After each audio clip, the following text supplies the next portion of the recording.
This program deals with devil worship and satanic beliefs. It contains explicit scenes and descriptions of violent crimes and rituals. Americans are asking, who attacked our country? You have declared a subliminal jihad against the United States. Can you tell us why? Everything pertaining to what's happening has never come to the surface. The world will never know the true facts of what occurred, my motives. And night fell on a different world. And Iblis is thinking, I should be getting this position, not Adam, and this guy is created from dirt. And how does the army feel about you being head of the temple of Set? And the conspiracy theorists can say what they will, but I want you to give me power over Adam, and I want you to give me soldiers and minions and all of these things. The people have so much to glean and have such an ulterior motive for putting me in a position I'm in. Will never let the true facts come aboard to the world. And I want you to be able to give me the ability to whisper into the hearts of mankind. And who was the grotto leader? Don't remember his name. You don't remember the name of a person who involved you in murder? now these people are in very high positions, yeah? Yes.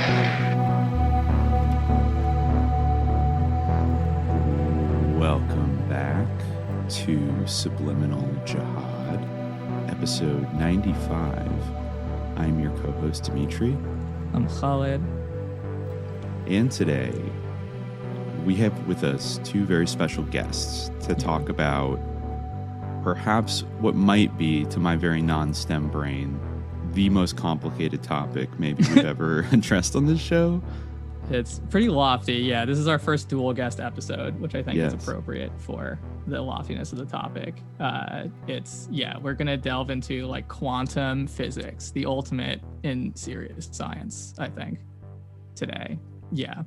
I mean, we have Mike, who's been on You Can't Win, who I know from, we've been in a group chat for a long time together, our Muslim group chat, Calm Chat. And, you were the one who first sort of, red pilled me on what we're going to discuss today, the Copenhagen deception, as we've called it. Right. Yeah, we also have Jay, who's, someone from the Grotto, who once I sort of floated that I wanted to do an episode about this, was very enthusiastic about the topic and like provided a lot of like very valuable readings. If you want to say hi, guys. I don't know. Yeah, I don't know how you guys came to be sort of interested in this. Mike, I know like you've worked in STEM. I maybe you're not in the field of physics, but you're kind of adjacent. Jay, maybe, I don't know, did you do this undergrad physics or what? Yeah, I can. So I'm a neuroscientist. I'm like you, Khalid, the dreaded grad student. So I'm a grad student in neuroscience right now. And in undergrad I studied some physics and other things, and got into this kind of topic and these things, I don't know, mostly just out of general curiosity.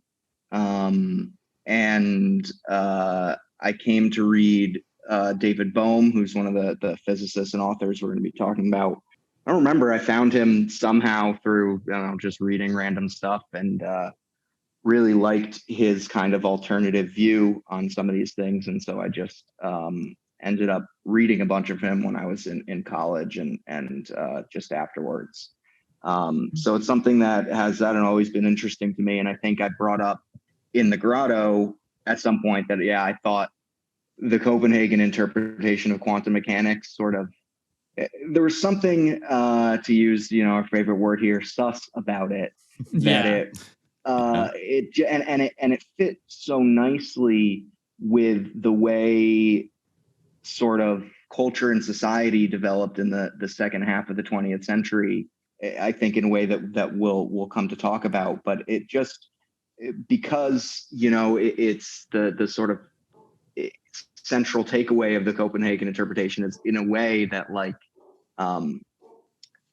maybe nothing is real. Maybe there's no underlying physical reality to the world. Bohm called it like inherent lawlessness or something, right? Like fundamental lawlessness. Like, we've talked about a lot in the show, like the idea of like, oh, everything's random, like from whatever perspective, whether it's like a Reddit atheist or like someone who's trying to debunk like whatever conspiracy theory, saying like, oh, this is all random. You have to accept that there's randomness. Like it resonates so powerfully. And like an interesting thing about, Bohm, who you mentioned, is that like, people sort of think of science as being like the basis of like any kind of like materialism or whatever, and of quantum mechanics as being like the ultimate thing of like this sort of orthodox, that science, this is the science, this is how the world works. But it's interesting to think that like during the Cold War, really the critique coming from the Soviet Union and from scientists like Bohm and Soviet affiliated scientists or scientists who are sympathetic to the sort of dialectical materialist ideas was that it actually was very idealistic and that it was in conflict with materialism, which is very fascinating. I found that to be very interesting. Yeah. It's kind of a battle terrain over it in the 50s. Yeah, there's a lot of dynamics there, and it is all happening in many ways in the 50s. A lot of the actual science, happens earlier before the war in the early 20th century, but it's really in the 50s when the Copenhagen interpretation becomes, when that name comes about and when it becomes sort of solidified as in orthodoxy. And, that's also this kind of pivotal decade post-war where the US is really becoming the global hegemon, and where the society and the world as a whole and the military and philosophy and kind of all of these areas are dealing with the implications of nuclear weapons and nuclear power and what that means for society, for humanity. And so it's like, I've always, as I said, I kind of always just had this little feeling that the Copenhagen interpretation is sus, but, it was never anything more than that. And I think as I was reading and preparing for this, it becomes clear how you really can't separate out the development of this physics and of the metaphysical interpretation of the physics from the sort of geopolitics of the Cold War and the sort of larger, broader socio-political environment of the world at the time. And so, I think that there's really a lot to kind of dig into there and explore how this interpretation became mainstreamed, first within science, but then more broadly culturally, and the impact that has had. Yeah, Mike, if you want to weigh in on this, I feel like this broadly is consistent with, it's fascinating to me actually that Jay is a neuroscientist. I just recently completed a PhD in neuroscience. Oh, congratulations! Thank you very much. I think it's no surprise to me that we have two neuroscientists here because this kind of rhetoric gets tossed around a lot in the field, and it's really not clear what people are talking about.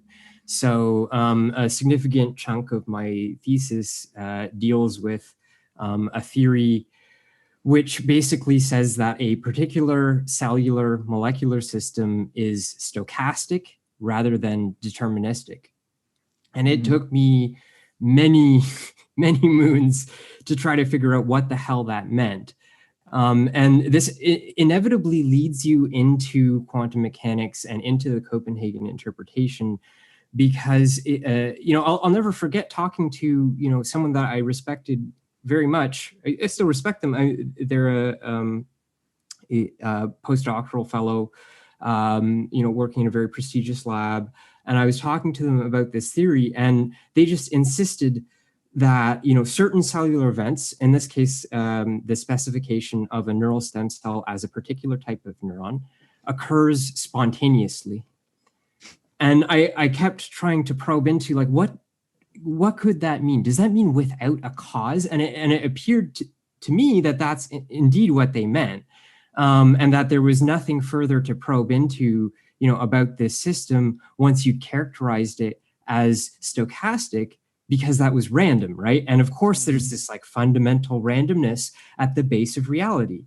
So it's not, too much of a stretch for someone who really takes the Copenhagen interpretation seriously to find randomness at the basis of even like a biological theory where it's not really clear that that's appropriate at all. So I think this has deep effects across the sciences, culturally, as Jay was saying. And I 100% agree that this is inextricable from the socio-political environment. and we have to treat it as a metaphysical issue.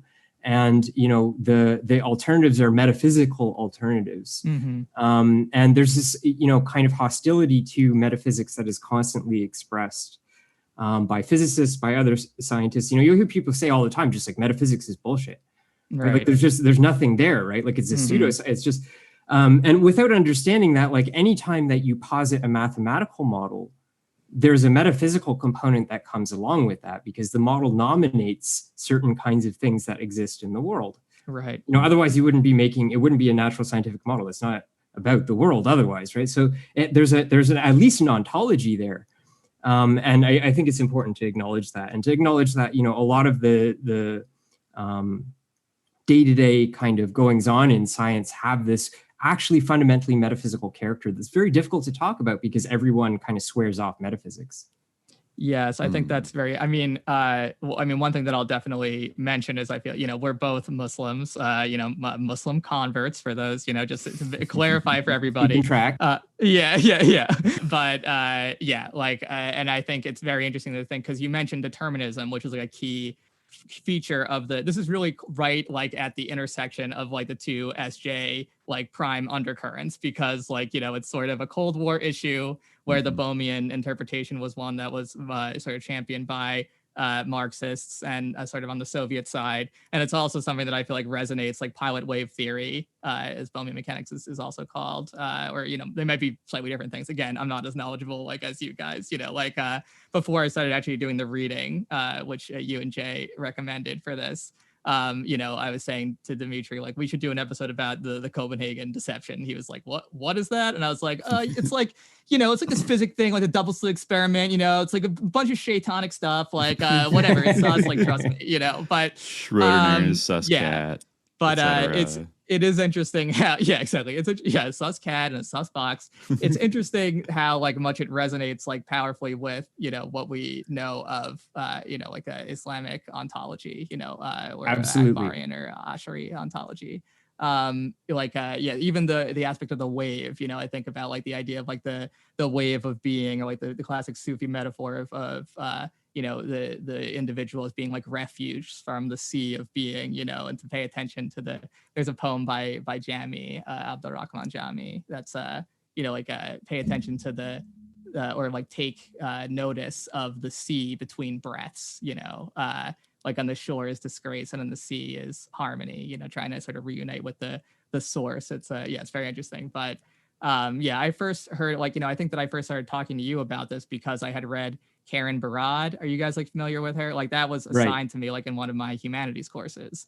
So definitely you can see the cultural like diffusion, and she, even though like I think there's interesting things in her work, like she definitely represents like Copenhagen as being like this amazing way to like, even draw like sort of political, socio-ethical conclusions based on like, and you can definitely see like the metaphysical moorings of it coming through. Yeah. And I think you're absolutely right that, Jay, you recommended that article, which I share with you, Mike, by Feyerabend. I think I'm pronouncing his name right. Yeah. Where he kind of talks about this. He makes the point that I forget exactly what term he uses, something like the sort of consistency criterion or something. Where in the past, like new models, new scientific theories, they would all deviate radically from what had come before, like in their basic principles. Like there was no consistency between like, Aristotle's physics and Newton's physics, like they were breaking radically from the other. Maybe I'm getting that wrong, but like, these theories would like not adopt wholesale the assumptions what came before. But with Copenhagen, with the solidification of orthodoxy, there's now an expectation that we cannot get rid of what we've established. We can't go against it. Like it has to be consistent with what we've decided. So like that, he sort of says we need a new metaphysics in order to actually, have sort of a rich scientific discourse about, about this, but in sort of criticizes this model of empiricism. And I think, one of the things that I like about that essay and Feyerabend's philosophy of science more generally, which I think is very well suited to, the particular moment that we're in where science is highly revered. The big takeaway from that essay really is that empiricism which, you know, its proponents advocate is a way of getting rid of metaphysical ideas from the domain of science, and that what the domain of science is are, you know, the sets of things that can be confirmed through experience, you know, through sensory experience and, you know, various technological augmentations we make of that, really, you know, scientific measuring devices. That what empiricism ends up doing is becoming, it does not succeed in getting rid of all of those metaphysical assumptions. It just pushes them all behind the curtain, and in doing so becomes as dogmatic as, you know, the metaphysical dogmas and things of whether it be religion or other types of doctrines. Marxism, I'm sure many of the proponents of logical empiricism would say, you know, that it is equally as dogmatic as any of those types of frameworks, which are more honest and upfront about what kinds of metaphysical assumptions they're making. And I think that the article does a good job, and we can get in more detail at some point of outlining that.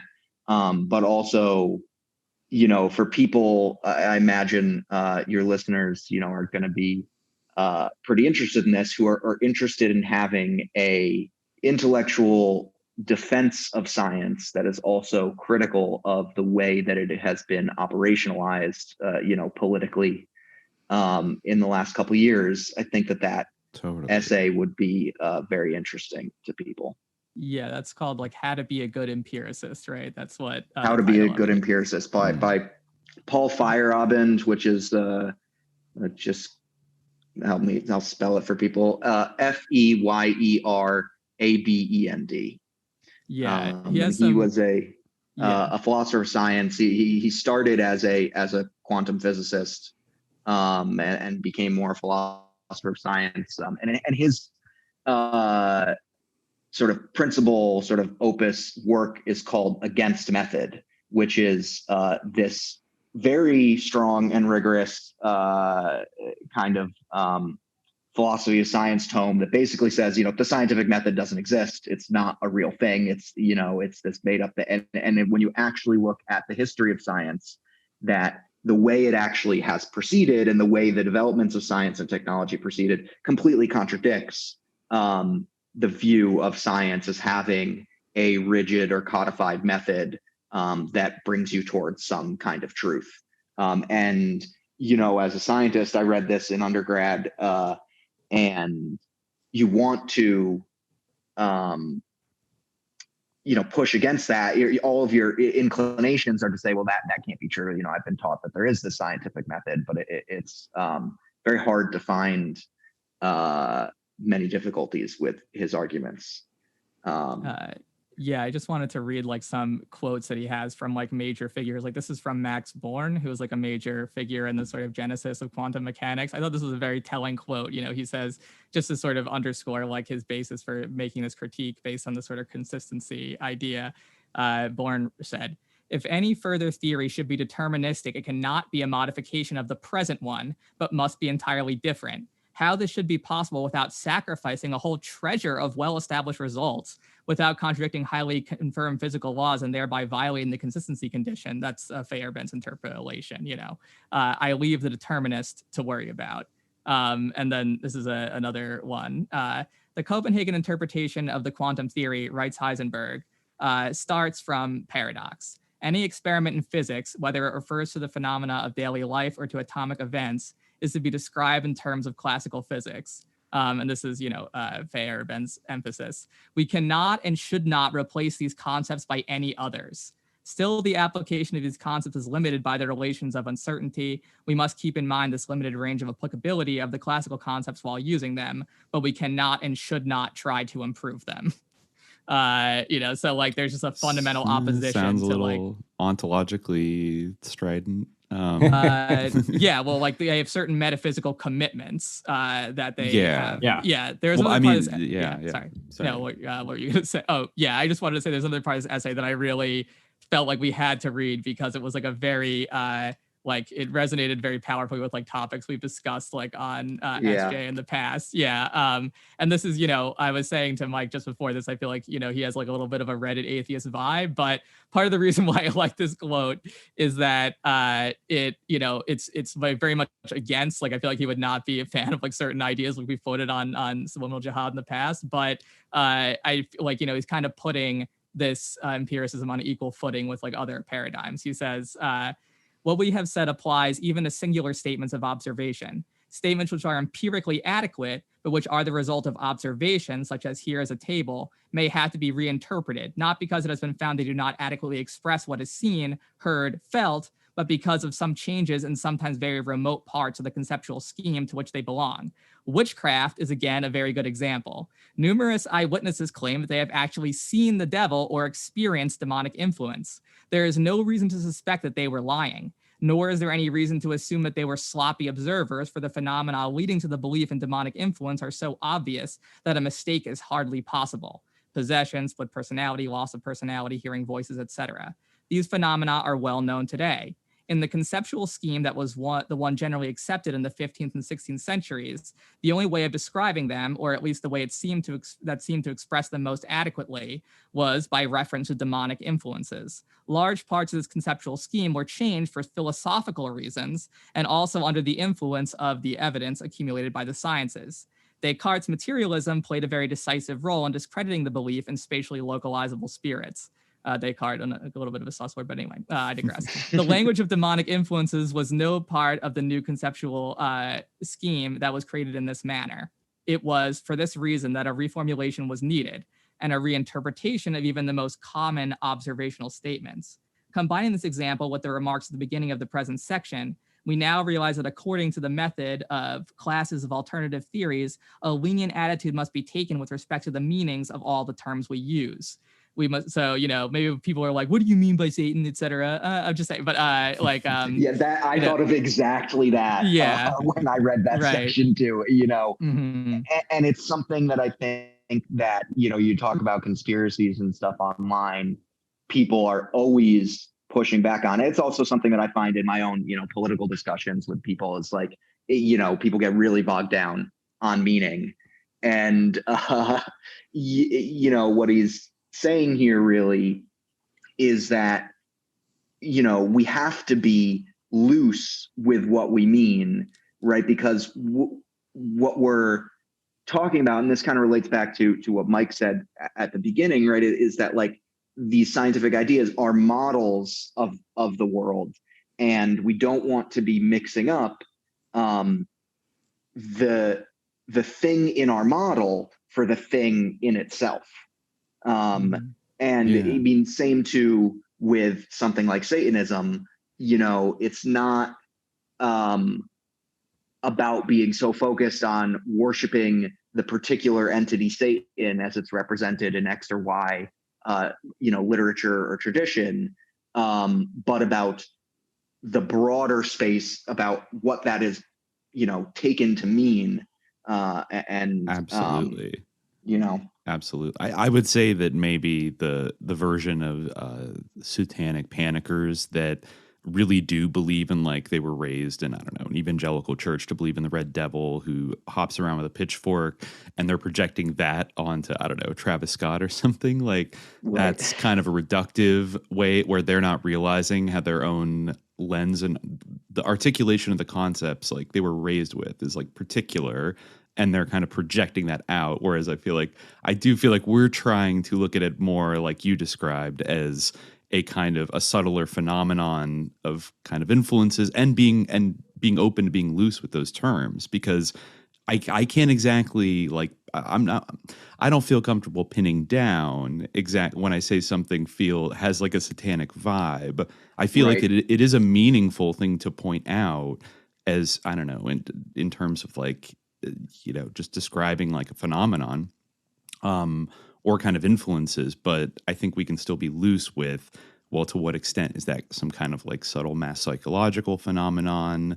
Are there subtler, like, spiritual, metaphysical things at work that we don't even have like a sophisticated understanding of yet. Because I mean, it's funny how people are willing to dive so hard into aspects of quantum mechanics, into like the many worlds interpretation, especially, which maybe we'll talk about like later. Yeah, we should at some point. And every time I've ever heard, I think I heard that in high school for the first time. And every time I've heard it over the years, it just is a level of like brain breaking kind of, you don't know how to even approach that conceptually as like a human being with like an individual consciousness, that, well, there's actually like trillions or quadrillions or whatever of universes every single time. Like when a butterfly flaps its wings in Peru, like you have a totally different life, and like there's there's infinite copies of you out there. It's almost designed to like make you go insane and not be able to make any kind of sense of the world. And I think going back to what you said earlier, like what the Soviet charge kind of was, is that you claim to be, and maybe you think you're demystifying reality, but you're actually remystifying it under the guise of, and it's even more dangerous because you believe you're just a serious scientist and like you don't have an ideology. And in some ways that's always, I've had a kind of sympathy for the kind of, I don't know, the Soviet materialists and whatever, in the sense that they were conscious of their own ideological perspective and the fact that they did have a subjectivity, and but that was okay, because, you know what I mean? So it wasn't just that they weren't running around claiming, I think for the most part, that, well, this is just passively what reality is and we can't, like, but we see in like the neoliberal epoch in like the West, especially, that is kind of the dominant ideology. Like, well, this is just the way things are. Like capitalism is just like natural order. Like they like science is just the way it is. And it's like serious and it's right because scientific method, blah, blah, blah. Like people learn these like ontological kind of like truths, and they hew to them almost like metaphysically or like almost even religiously sometimes, but they don't see, God, it's like even like a crazy Christian, like, you know, freaked out about the devil, like knows they're a Christian, you know what I mean? Like they know they're on a side, and that like not everybody agrees with them and they're advocating for a particular perspective. Now, of course, maybe they think, you know, it's absolutely true and everybody needs to get on board with it, et cetera. But I mean, I think that it's naive for scientists to feel like they're totally immune to that kind of social, ideological, like ontological dynamic, right? It's hubris. There's no other word for it. This is actually a really wonderful experience for me. I feel like I'm standing, you know, sword by shield with Jay here. I would also describe myself as a committed Feyerabendien. I wish I had read Against Method in undergrad. I would have saved a lot of time. I would really recommend everyone. I still ended up at grad school. But it is helpful even just for like basic like practice of science, right? You know, absolutely. I think like one of the most important things that we can say about Feyerabend is like he has a central concept of counterinduction, and his view of scientific revolution as it is, you know, this sort of overturning of older theories with new theories, is that this is fundamentally a process of comparison of competing systems of metaphysics. And so he describes that as counterinduction, right? So what you do is you take a data set, you take some observations, and then you compare multiple models that make different statements about the metaphysical nature of reality, and you see which one is better, right? And this also has, you know, as we're saying, a social component. So like Galileo said some, you know, very questionable things, made some very questionable assumptions to make his theories hang together. Like, for instance, comets were, in his view, optical illusions because they have elliptical rather than circular orbits, which are required by his system, right? So everyone is doing these things. We're proposing different kinds of metaphysical systems that explain different aspects of the world. And people who are rhetorically coming with no other metaphysics is possible are basically doing something that is fundamentally anti-democratic. They're trying to railroad you into a particular way of thinking. And, you know, as a human, we should always be conscious of the fact that, yeah, like we are ideological creatures. We have these metaphysical backgrounds. And the way to proceed to, you know, better ways of thinking about things is to acknowledge them honestly and to compare them directly.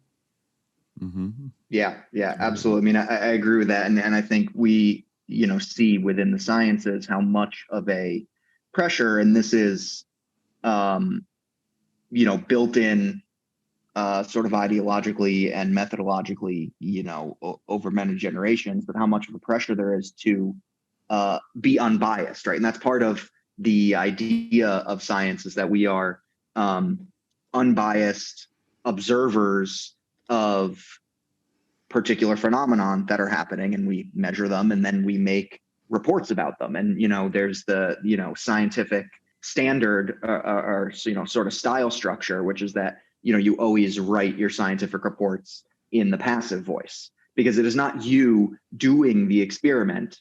The experiment happens and you are a passive observer of it, and then you report those results. And I think we should probably get in pretty soon to actually talking about what is quantum mechanics and what is the Copenhagen. Oh, yeah, sorry. No, but I was thinking or breaking down the Copenhagen. Prevents the typical mistake on this podcast, like just launching into discussing it without whatever. It's a cold open. Because that is, you're right. That is really relevant to what I just said. Although before we want to do that, I think I interrupted you earlier, Khalid, before you finished that segment. I do want to read just the end of that excerpt that you were from the Fire Run essay, because the last couple sentences there just so clearly sum it up. We must not attach too great an importance to, quote, what we mean by a phrase, and we must be prepared to change whatever little we have said concerning this meaning as soon as the need arises. Too great a concern with meanings can only lead to dogmatism and sterility. Flexibility and even sloppiness in semantical matters is a prerequisite for scientific progress, right? Which I think it goes completely against both, how I think many of us have probably been pushed back on the internet about our conspiratorial thinking, but also how science has come to be understood. Science as a process, which has been a phrase that has been very popular over these last couple of years by the science believers. Right. It's like what Feyerabend does for us as a historian and philosopher of science is just demonstrate that, like, the way all of the, science as a process, science believers of the last couple of years think science actually works is just not at all how it has operated in history, and how many of the scientific theories and beliefs and ideas that we have that are so highly regarded and believed have come to be. It really, the history of science is one that is almost in total contradiction to the theory of scientific practice as it is commonly understood. Yeah, I do want you guys to explain what the Copenhagen interpretation is, and then maybe we can contrast that with Bohm. But I did want to mention, that reminds me so much of this idea in classical Islamic, sort of aesthetic or literary theory, matruha, of meanings are scattered about, meanings are scattered on the road. Like there's just meanings out there, and it's like the structure or the form that they enter into that is more significant. The meanings are all around, but what makes, for instance, the Quran or something unique is the form, not, necessarily. It's interesting. But anyway, so maybe we should talk about, what actually is the Copenhagen interpretation, because my own understanding of it improved tremendously, over the course of reading about this. For instance, I would have maybe even lumped Einstein in with this, but really I've come to appreciate that Einstein is a little bit more on Hawk than Bohr, for instance. Einstein famously did not like most of the Copenhagen interpretation. He has this famous quote that people sometimes say, but never understand the context of, which is God does not play dice or something like that. Maybe God does not play dice with reality. And what he was pushing back there is the Copenhagen interpretation, because and as we'll talk about, the Copenhagen interpretation, it doesn't have a metaphysical, it essentially attempts to be we aren't making any metaphysical assumptions about the world, or rather I guess more so it is that the metaphysical assumption that we are making about the world is that it does not exist in a definite form except when we measure it. Right. That's and I think that one of the other, I had read this somewhere in one of the things I read for this, but one of the other criticisms that Einstein had of it is essentially that it mixes up and it becomes sloppy with the distinction between epistemology and ontology, right? And that ontology is the philosophy of what exists, what things are real, and epistemology is the philosophy of what do we know and how can we know it. Yeah. And the Copenhagen interpretation essentially, in many ways, says, well, that's not really a difference that matters. What we know is what exists. Yeah, I think it's worth noting that that's like really characteristic of Bohr's exchanges with Einstein. So Bohr being the person who's identified typically as the primary exponent of Copenhagen. And Einstein is coming to him with ontological objections, and Bohr is consistently responding with epistemological answers. So I think many people have noted that it seems as though Bohr did not understand what Einstein's criticisms actually were. He was so fixated on measurement being all there is that he couldn't get himself out of this and see even, later on. So you have Everett with the many worlds theory. Everett goes to meet Bohr after, I think it was in the 50s.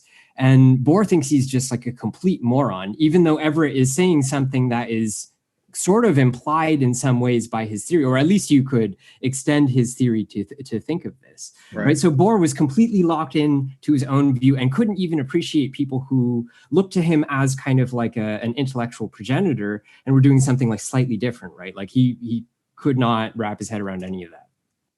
Wow.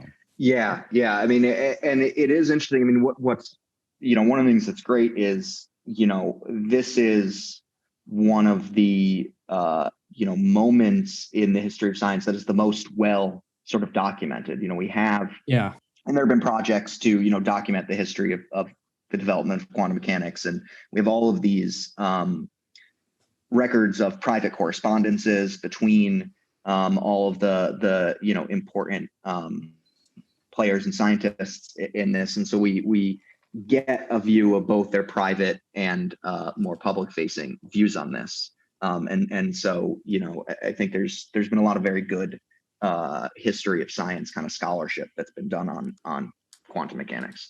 I guess we should start by kind of saying what quantum mechanics is, and then can talk about the Copenhagen interpretation. So I guess I can start here, and Mike, feel free to jump in or add anything, or either anyone. So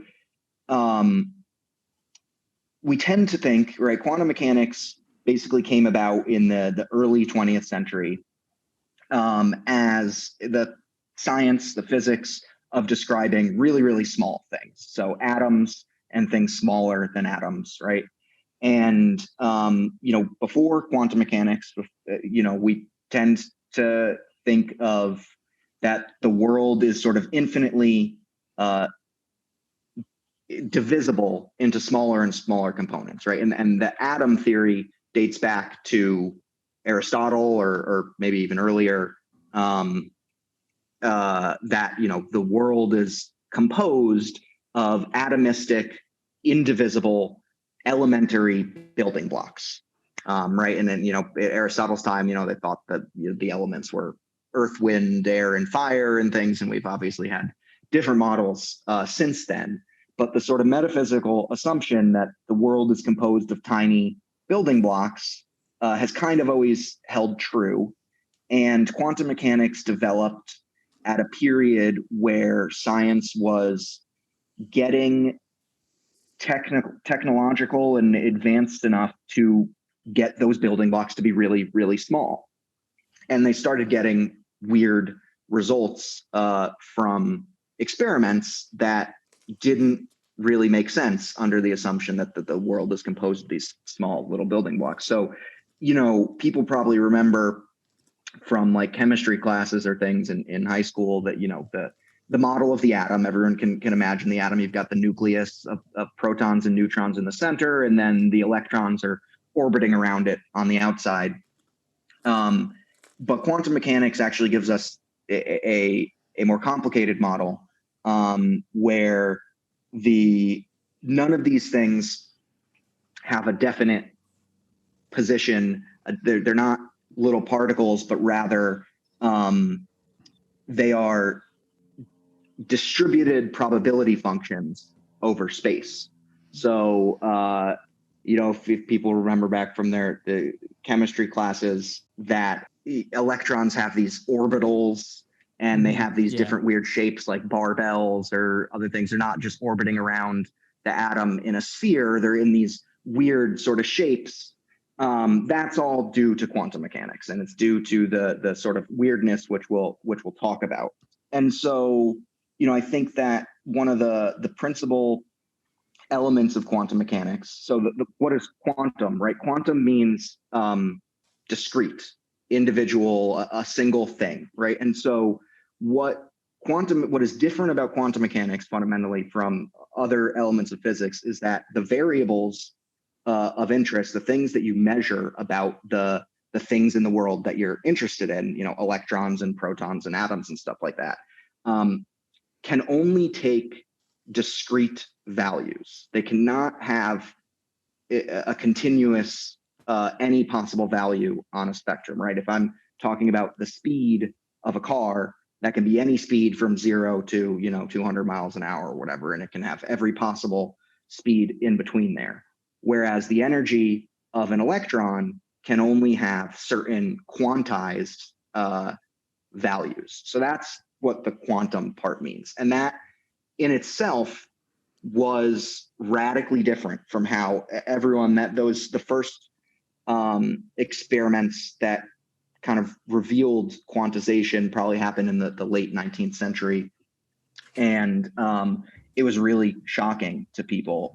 And it was hard to explain until this more developed theory came together. And then the other aspect of quantum mechanics that people probably have heard of and know is what's called, wave particle duality, which is that what we've understood as, what we thought of these atoms, electrons, whatever they are particles. They're little indivisible blocks. But actually what we find is that under certain experimental conditions, they behave as waves. And that's the Khalid mentioned earlier, the double slit experiment, which I think is kind of the crucial and most important one to understand to get this. And I would definitely recommend, an auditory medium is not necessarily the best thing to communicate. Yeah, you got to see concepts. the slits. So, exactly. I would recommend if people are around it. Yeah, interested in it and to wrap your. There are tons of YouTube videos that are well produced and stuff that you can look up. But the general idea, right, is I think Newton hypothesized that light was composed of a stream of particles, and so he had that idea. He was consistent with the atom view of the world. Well, if everything's made of atoms, then light must be too. But then there were various experiments that showed light actually moves like a wave and not like a particle. And so this is kind of the setup for the double slit experiment. The way it works, you have you have a wall with two little slits in it, and behind that wall is some type of measuring device. You can think of it just like film in a camera, right? Something that will record where energy or a particle or whatever comes into contact with it. And so if you were to imagine this setup in like a pool of water, and behind on the other side of the two slits, you have something making waves. Those waves, the front of the wave approaches the wall with the two slits in it, and it goes through the two slits. And then on the other side of that wall, those two slits essentially act as new, wave producing things. And new waves come out of each of those two slits and proceed towards your measuring device, which is on the other side. And so now you have two sets of waves. and those waves will interfere with each other. And so you'll get this interference pattern where when the peaks of the waves come at the same point, you'll have a higher wave. And where one peak of the wave comes with the trough of the other wave, you'll have destructive interference and you'll have a smaller wave there, right? And so what you get with a wave when you do this double slit experiment on your measuring device is a series of bands where you have high intensity and then low intensity and then high intensity, right? And that's because of this interference pattern. So that experiment was done and people were like, oh, I guess Newton is wrong. Light is not a particle, it's actually a wave. And then, in the middle of the 19th century, which is really when all of the, a lot of the most important science around electricity, electromagnetism, and light was being done. James Clerk Maxwell integrates kind of all of that science and comes up with these Maxwell equations, which show, prove at least, to physicists who understand all the math and stuff here that, light it's an electromagnetic wave. That's what light is. So people in the 19th century had come to believe that light was a wave. And then later at the end of the 19th century, maybe early 20th century, Einstein shows through something called the photoelectric effect that light actually exists as quanta, right? As we talked about before from this mechanics, that there are individual little packets of light that are particle-like, right? So that's confusing to people. Is that a photon? Is that what that is? That's what a photon is. Okay, right? yeah. Exactly. That's okay. And so they get this idea, if we're just shining light through these double slits, we get this interference pattern. But what happens if light is made up of photons if we slow this down and shoot one photon through the slits at a time, right? Then we've just got this one little photon. When it goes through the right one, there's nothing for it to interfere with on the other side. And so if light was a particle, then you should expect to not see an interference pattern on the other side. And instead, you should expect to see two bright spots, which correspond to the position of the slits that the photon went through. And it turns out that when you do that experiment, that's not the case, that you get an interference pattern. And so this was really confusing to people because you essentially have individual single photons. And you can also see this with other things. You can see it with electrons and even with some small molecules, that when you send one of them through at a time, somehow after the slits, it's interfering with itself, or something like that. And so that is kind of the double slit experiment. And what the quantum mechanical sort of interpretation is that, the light is both a particle and a wave. And whether you see particle-like behavior or wave-like behavior depends on the particular experimental setup that you have for measuring it. And that the actual underlying physical reality, or rather that the results of the experiment can be predicted by something called the wave function, which is Schrödinger came up with. It's the math that tells you essentially how to predict the result of a quantum mechanical experiment. And it does it really, really well. It predicts the results of experiments incredibly well. Physicists will all tell you that, quantum mechanics, or specifically quantum field theory, is the most precise scientific theory that has ever been developed. Physicists love saying this. And what they mean by that is that you are able to use the equations to predict the results of an experiment to a really, really high precision, right? To a high number of, decimal points, basically. And the experiments, but they like presume the model that makes the equations work in that way. So that's right. Yeah. Right. Exactly. Yeah. So they are not free of the metaphysical assumptions of this. One thing that might be worth clarifying there, just about the please. experiment. So when you're passing those single photons through the slit, and we're saying we get that interference pattern afterwards, you don't get the full pattern from every photon. So in other words, the photons are not spread out individually over the pattern, but statistically over many single photons pass through those slits, you still get the interference pattern, even though they're going through. Right. And so, and they're each photon is independent of all the previous ones. There's nothing for it to interfere with. And so, the confusion there is that like somehow each photon knows, quote unquote, put that in air quotes, what the other photons have done or what future photons that haven't even gone through will do. And that information is somehow contained within the single photon passing through one or the other slit. And that's why you end up building up over time, over many repetitions of this experiment, an interference pattern. Forgive me if I'm jumping ahead here, but is there something to do with and it's like it's how you observe it, basically. I guess maybe that's what you meant when you see like how the experiment is set up, that will make it a particle or a wave, like it changes in some way. Is this the observer effect that was developed later? And like you may know more here. This is something that the way I had always understood the double slit experiment, I remember seeing this in a class or at some point, is like literally like if you set it up in such a way that you can measure the electron before the slits so that you know which slit it's going to go through, then you don't get the interference pattern anymore, right? So that if you measuring it both before and after the slits, and so based on that before, you can predict its trajectory and you know which slit it'll go through, then you no longer get the interference pattern. You can think of that as just like closing a slit even.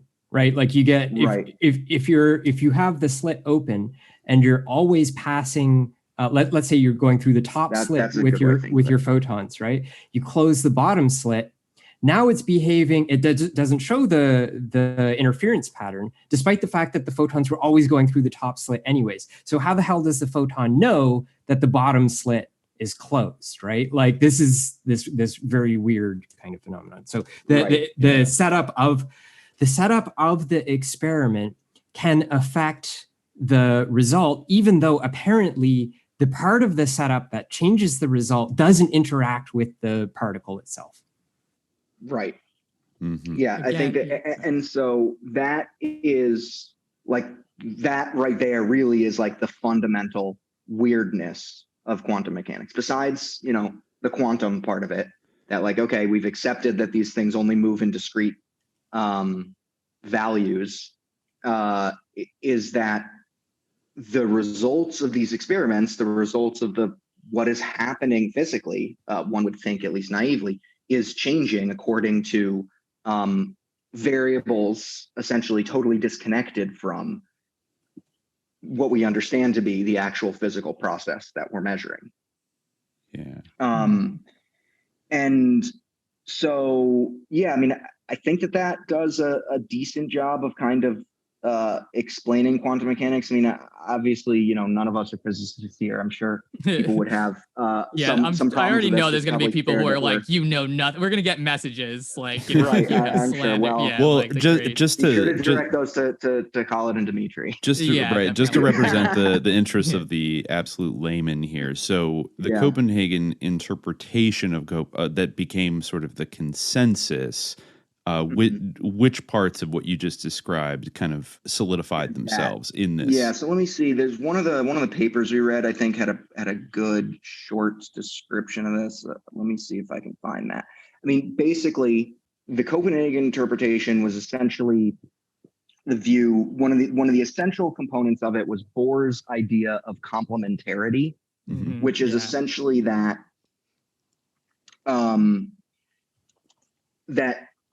there are multiple complementary aspects of a given physical system or phenomenon that can be true at the same time of that physical phenomenon, but in seeming contradiction of each other. And so wave particle duality is like one example of that. Like, is a particle a wave, or is it an electron a wave, or is it a particle? Well, it's both depending on how you look at it.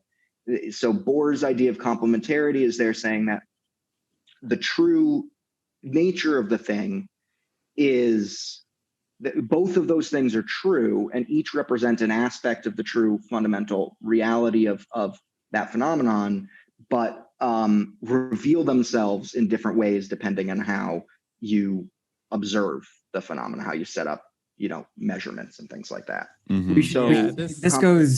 So this goes beyond like mere explanatory pluralism, right? Like there's all kinds of phenomena for which we have different models that model the phenomenon at the same level that capture different aspects of it. But this is going beyond that, right? Like we're saying not merely do we have like different models, but the actual participation of the observer, the measurement itself, is what causes a transition between these models, right? So it's not just that the explanation has multiple aspects, but that the different explanations come in at different times depending on what's going on with the experimental setup, right? Which is very confusing and difficult to understand. And I think like complementarity is really at the center of this for Bohr, right? Like Bohr wants to, he's telling his, students and confrères, like we should be teaching, this is going to replace religion. We're going to teach complementarity to like school children, because this is like the new principle that unites like science and religion, like everything. And Bohr's an atheist, I think, or at least agnostic, but he felt that this was like the revolution really that comes out of his work.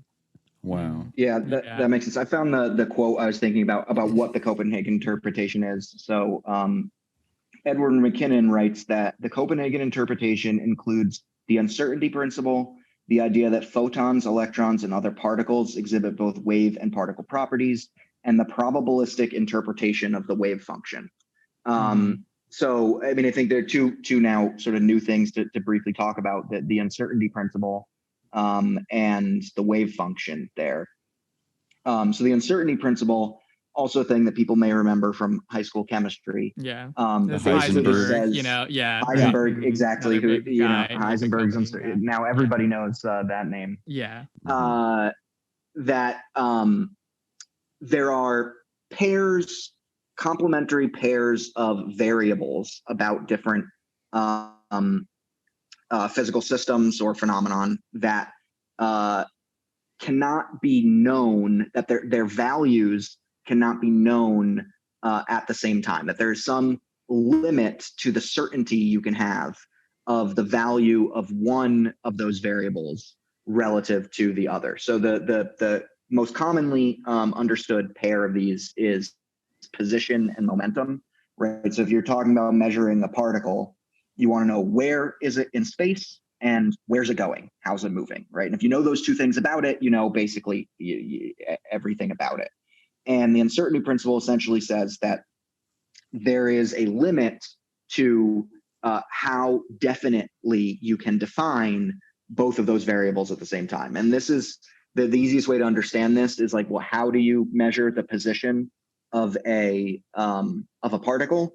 Is by shining light on it, right? I mean, that's if we were talking about a tennis ball, like that's how your eyes do it.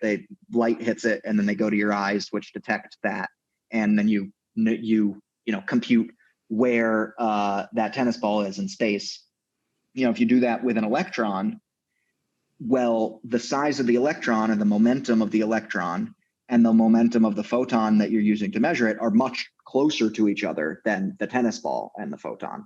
And when you actually hit the electron with that photon to make the measurement, it imparts momentum onto the electron, and that momentum has thereby been changed, right? So the act of making a measurement in one variable causes uncertainty in the degree to which you can estimate the other variable.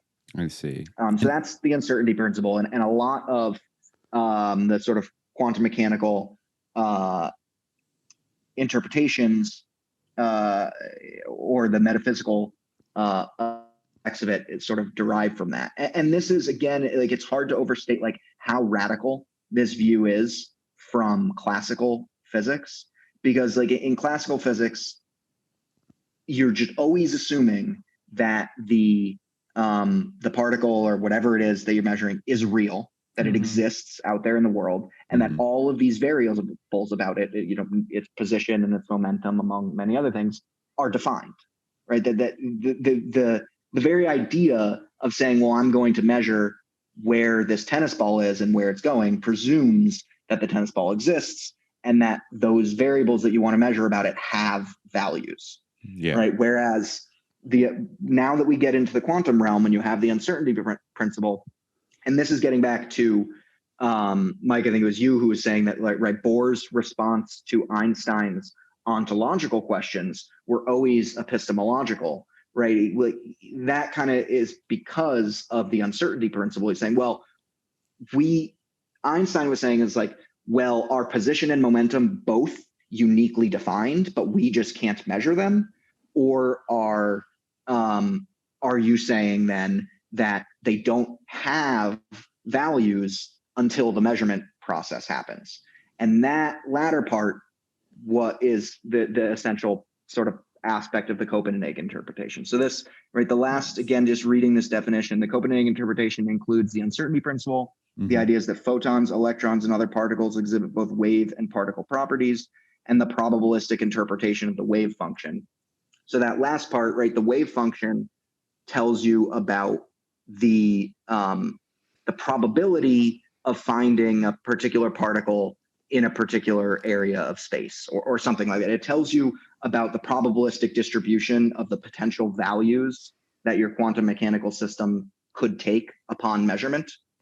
And in the Copenhagen interpretation, when the measurement happens, this wave function, which is distributed, it has multiple potential values, then it's called collapses and has a single definite value, right, which corresponds to the measurement that you made, right? And so in the Copenhagen interpretation, the assumption is the sort of ontological or metaphysical belief is that when the phenomenon, the particle, whatever, does not actually have a definite value of whatever it is that you're measuring, position or momentum or whatever, spin, until the measurement actually takes place.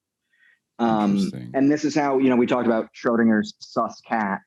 I think everyone probably knows, right, that Schrödinger's cat, it's this cat that somehow it's dead and it's alive at the same time. I don't know, right? So that's getting at this idea of quantum superposition, which is that until the measurement is made, so in Schrödinger's actual setup of the cat, you don't just like put the cat it's like in the what box, kills it is based on the quantum particles. So exactly, they have right. There's some quantum nuclear decay that is like connected to like a poison box or something. Right. And so until you observe, if you don't know what the result of that quantum system is, it could have, at some point in time, your wave function will tell you that the probability of this quantum event having happened is exactly 50%. So at that time, the cat, who's closed off in the box, if you don't go and look at it, the probability that it is dead or alive is exactly 50%. And the Copenhagen interpretation tells you that the real ontological understanding of that condition, that system, is that the cat is neither alive nor dead, but is in a superposition of being both alive and dead at the same time. And that's like the reason Schrödinger came up with this thought experiment of the cat, is to like point out that like this is absurd. Yeah. Like now they just now it's just like, there's the cat, right? Like the cat is both alive and dead. Isn't this crazy? Quantum theory is cool. They don't even tell you that it's a criticism of the Copenhagen interpretation. Wow. Right, exactly. But it's like totally permeated the sort of zeitgeist, so to speak. Just also as like the many worlds interpretation of Everett has as well. I mean, I think that is probably the most common from like a pop cultural standpoint of the interpretations of quantum mechanics, right? Because it fits so nicely into all of these sci-fi stories. It's like a Spider-Man like story. Yeah, it's like Spider-Verse. Spider-Verse. Exactly. It's the next generation's fault, I think.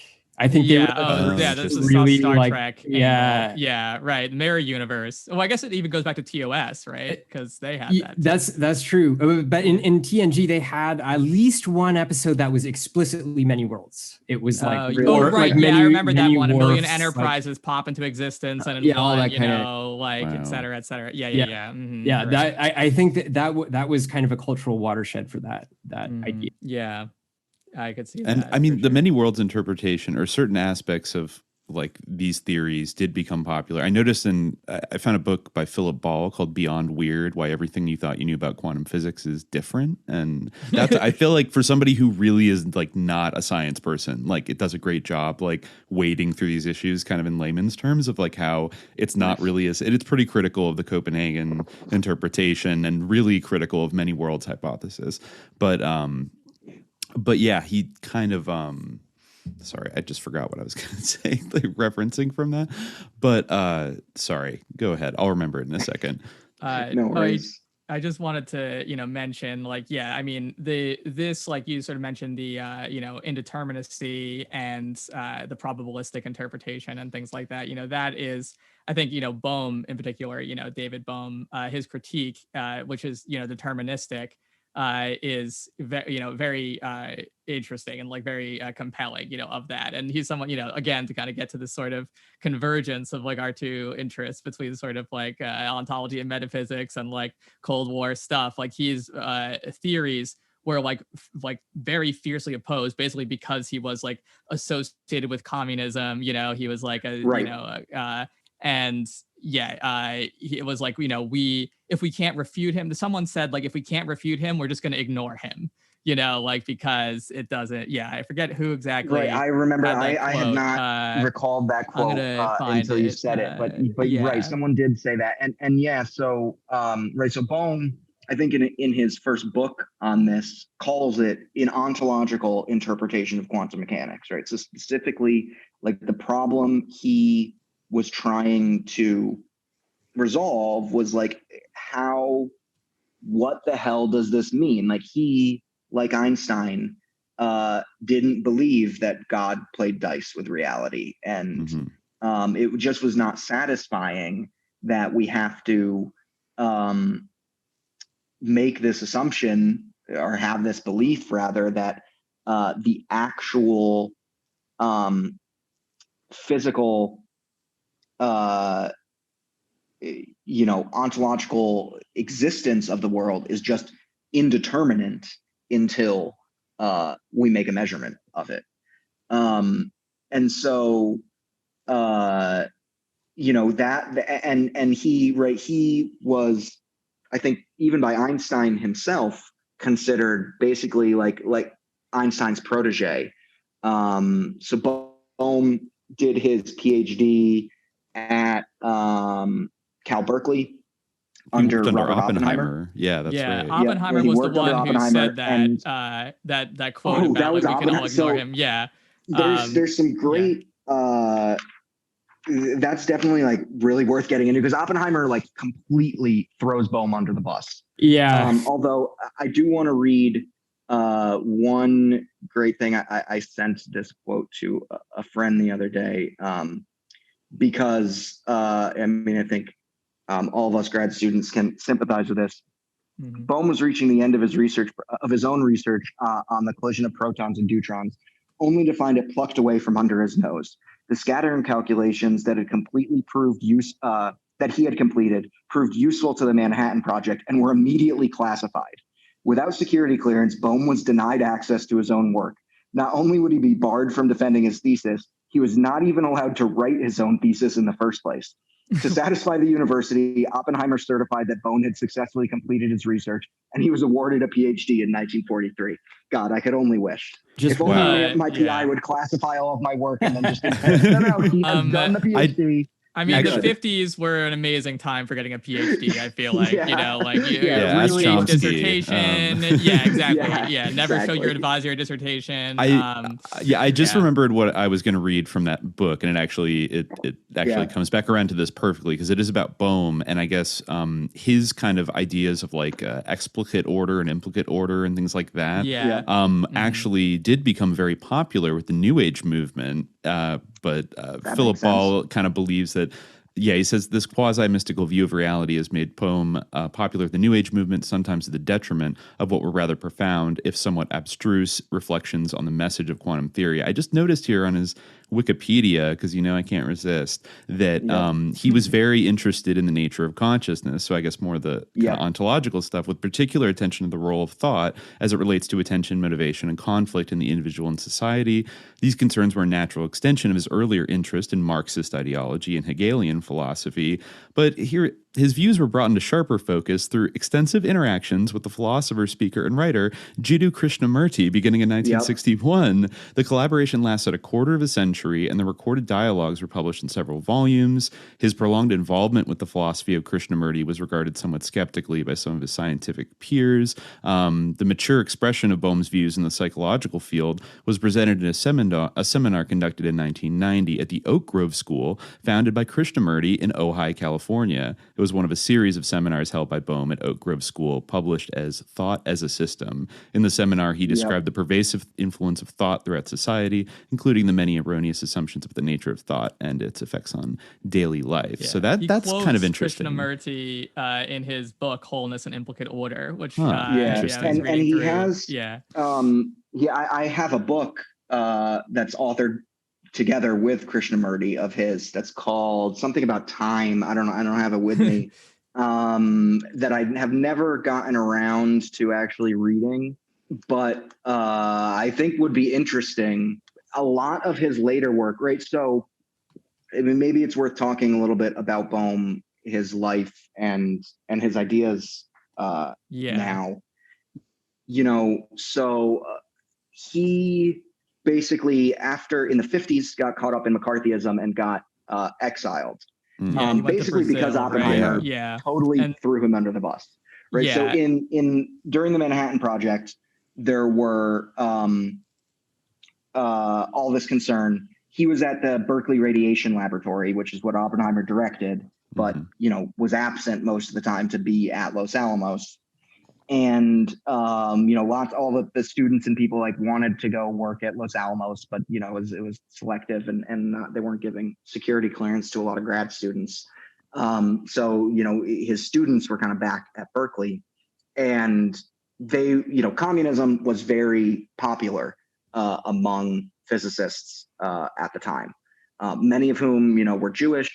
So I mean I think that in the 30s. The U.S. saw a huge influx of European Jewish scientists, in particular physicists, Einstein being one of them.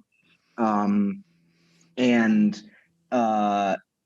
I think in particular among the Jewish physicists, there was a recognition of the opposition of communism to Nazism, and that it offered potentially and not just Nazism, but just the pervasive anti-Semitism within Europe, at the time, and that communism offered potentially in opposition to that. So communism was very popular among physicists at the time, and Bohm and some of the other physicists at the radiation laboratory were either members of the Communist Party or at least had meetings with them, and so they became the focus of FBI investigation into Soviet spying on the nuclear program. And Oppenheimer basically threw all of his students under the bus in order to get out of his own suspicion of being a communist, I think. Because he was a bit of a fellow traveler, wasn't he? I think in his earlier writings, and I have this biography of Bohm that talks at some point about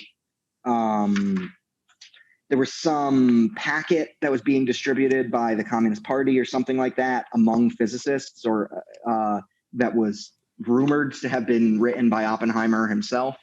But Oppenheimer, he got chosen for the Manhattan Project. And I think that was like it was pretty difficult to find the right person to lead that, because most of the most important and influential physicists at the time were European. There were not a lot of Americans who were really considered of the same caliber of physicists.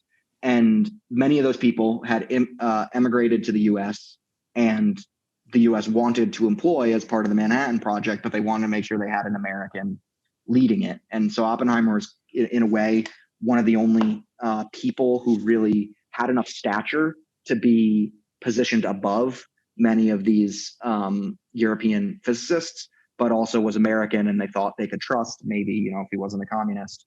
But he threw Bohm under the bus and other people, and labeled him to the FBI as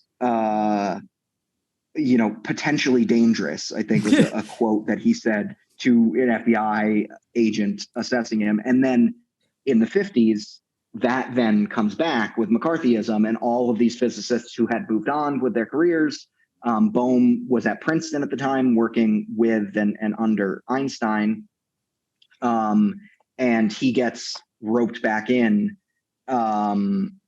to this stuff through the McCarthyism.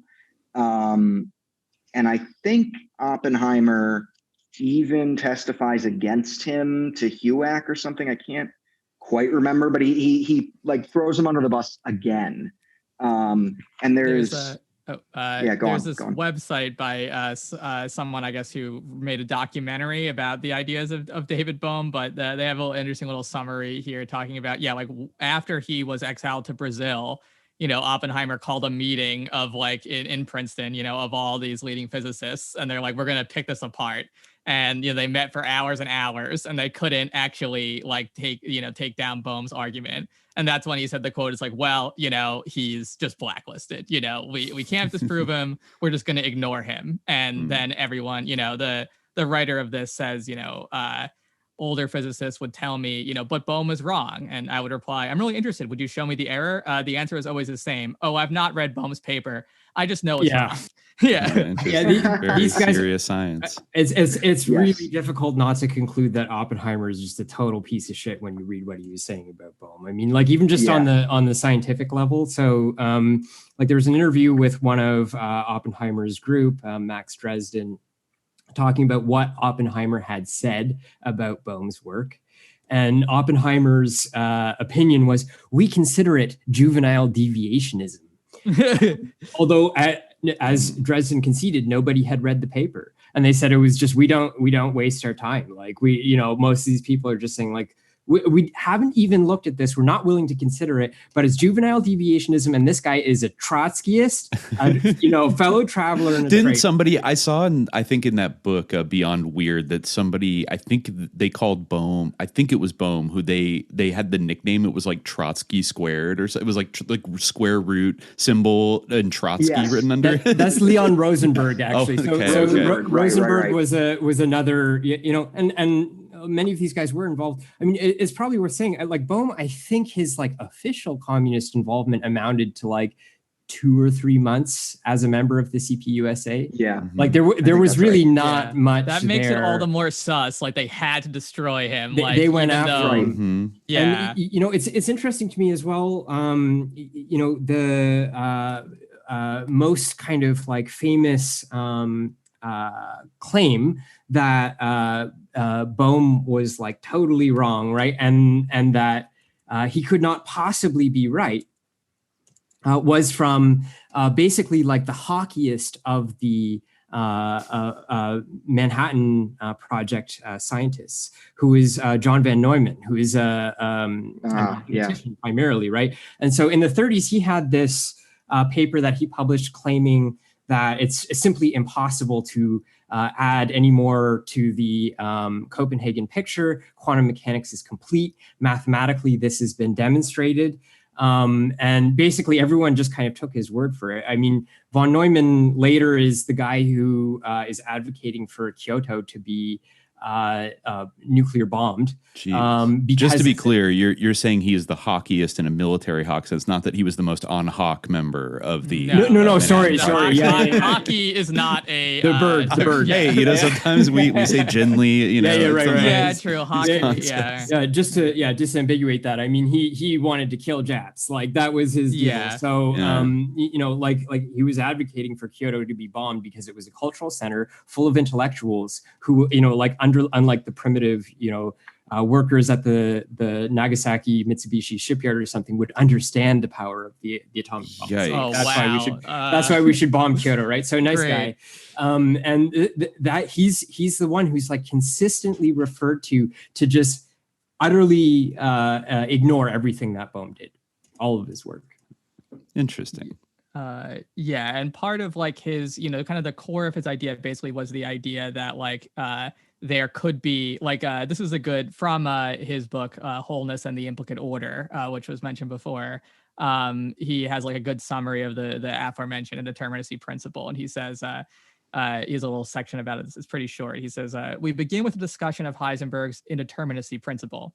He showed that even if one supposes that the physically significant variables actually existed with sharply defined values, as is demanded by classical mechanics, then we could never measure all of them simultaneously, for the interaction between the observing apparatus and what is observed always involves an exchange of one or more indivisible and uncontrollably fluctuating quanta.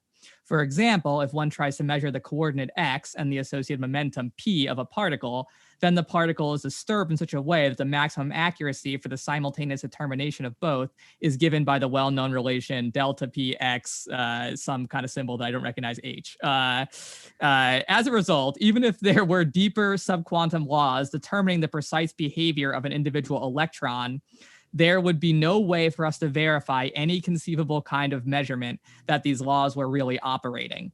It is therefore concluded that the notion of a subquantum level would be, quote unquote, metaphysical or empty of real experimental content. Heisenberg argued that it is desirable to formulate physical laws in terms of the minimum possible number of such notions, for they add nothing to the physical predictions of a theory, while they complicate the expression in an irrelevant way. So basically, like the idea that there might be some extra information like hidden variables, which was core to what Bohm eventually submitted. And what really Einstein, too, suggested in his critiques, if I'm not mistaken, that there could be hidden variables that were not being considered. Like that was just like fundamentally ruled out and considered to be like metaphysical in a way that the rest of this wasn't. Interesting. I was going to say, so, and not only, I think that the hidden variable things is also a central part of what von Neumann's critique was as well. Yeah. And then that gets later developed in the 50s or 60s by John Bell, who comes up with this Bell's theorem, which was understood at the time to completely rule out and prove definitively. It was a theorem that was proved that no hidden variables for quantum mechanics could exist. But if you look at the Wikipedia page for Bell's theorem today, what it'll say is it shows that local hidden variables cannot exist. And so whereas what Bohm is proposing are non-local hidden variables, and this is a thing that another aspect of the weirdness of quantum mechanics. But we tend to think of things as existing at particular points in space, whereas all types of quantum mechanical phenomenon are distributed over space. And Bohm's theorem has a non-local hidden variable that is distributed over space that he's proposing. And so I think that that was really understood as when Bell's theorem came out and those papers came out and was developed as really putting the nail in the coffin.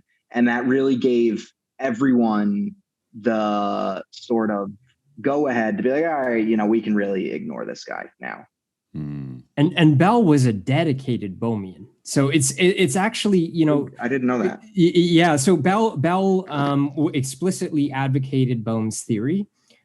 his understanding of his own work was that it demonstrated non-locality. So this is a difference between Bohm and Einstein, right?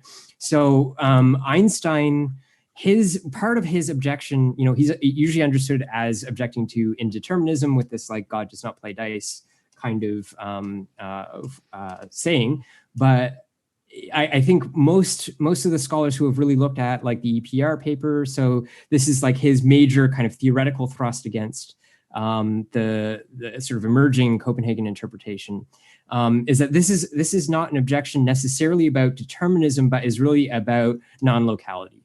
So Einstein does not want to have a metaphysics that includes what he calls spooky action at a distance, right? So our intuitive feeling is that causal relations should only be between existents that are in contact with one another in one way or another, right? So they should be pretty close together, or they should, transfer something that could pass a message between them or something.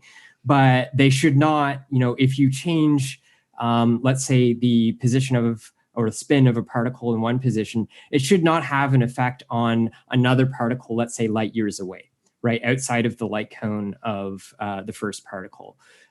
So this is important because of of relativity theory, right? So if you have metaphysics that allow for spooky action at a distance, you do something in your experimental setup here, and then halfway across the world, something instantaneously changes. That implies that there's real simultaneity, right? Absolute simultaneity on some level or another, which for Einstein is unacceptable, right? Because he's just got the theory of relativity, which says that time varies depending on how fast you're moving, and that it's specific to a particular reference frame, right? And those reference frames are relative. So the non-locality presents a problem for Einsteinian relativity. And this remains unresolved, right? Like there's no fully reconciled theory of quantum mechanics that also incorporates relativity and time into this an integrated package, right? So there's the difference between Einstein and Bohm, basically. So just to be specific, what Bohm is adding to Schrödinger's equation, right, which is the wave, he's adding the positions of the particles and which are explicitly determined even if you can't measure them all at the same time, right? The particle actually has a position, and that the positions of the particles have effects on the positions of all the other particles, so that they have this non-local nature, right, where they can affect each other at a distance. So that's the big difference there. Okay, interesting. Hope for me, I hope for you, with snowdrops falling through the night.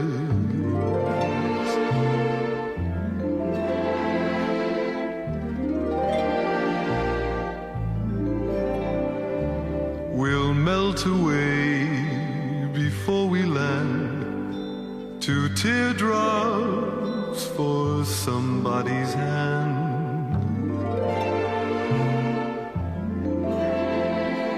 Follow me into just one more spring.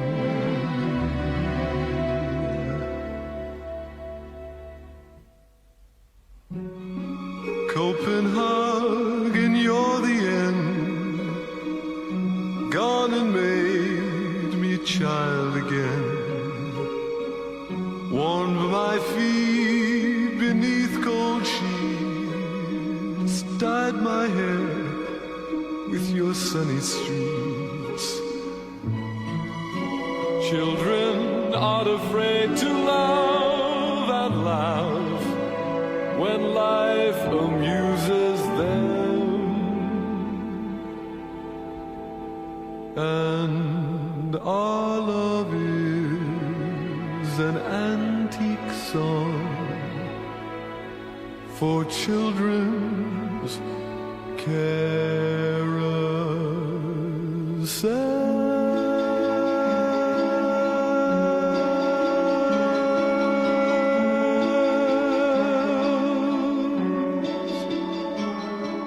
I just wanted to throw out, because I guess maybe we're starting to get into the territory of critics of the Copenhagen interpretation.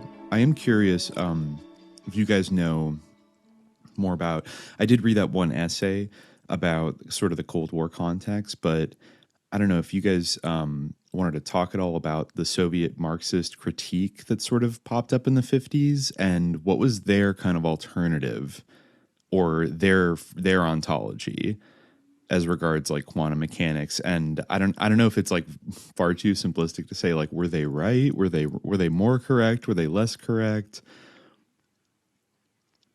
Yeah, so I mean, I think the one essay that I found and shared was called "Constructing the Myth of the Copenhagen Interpretation" by Christian Calamari from the University of Melbourne. Yeah, I read that.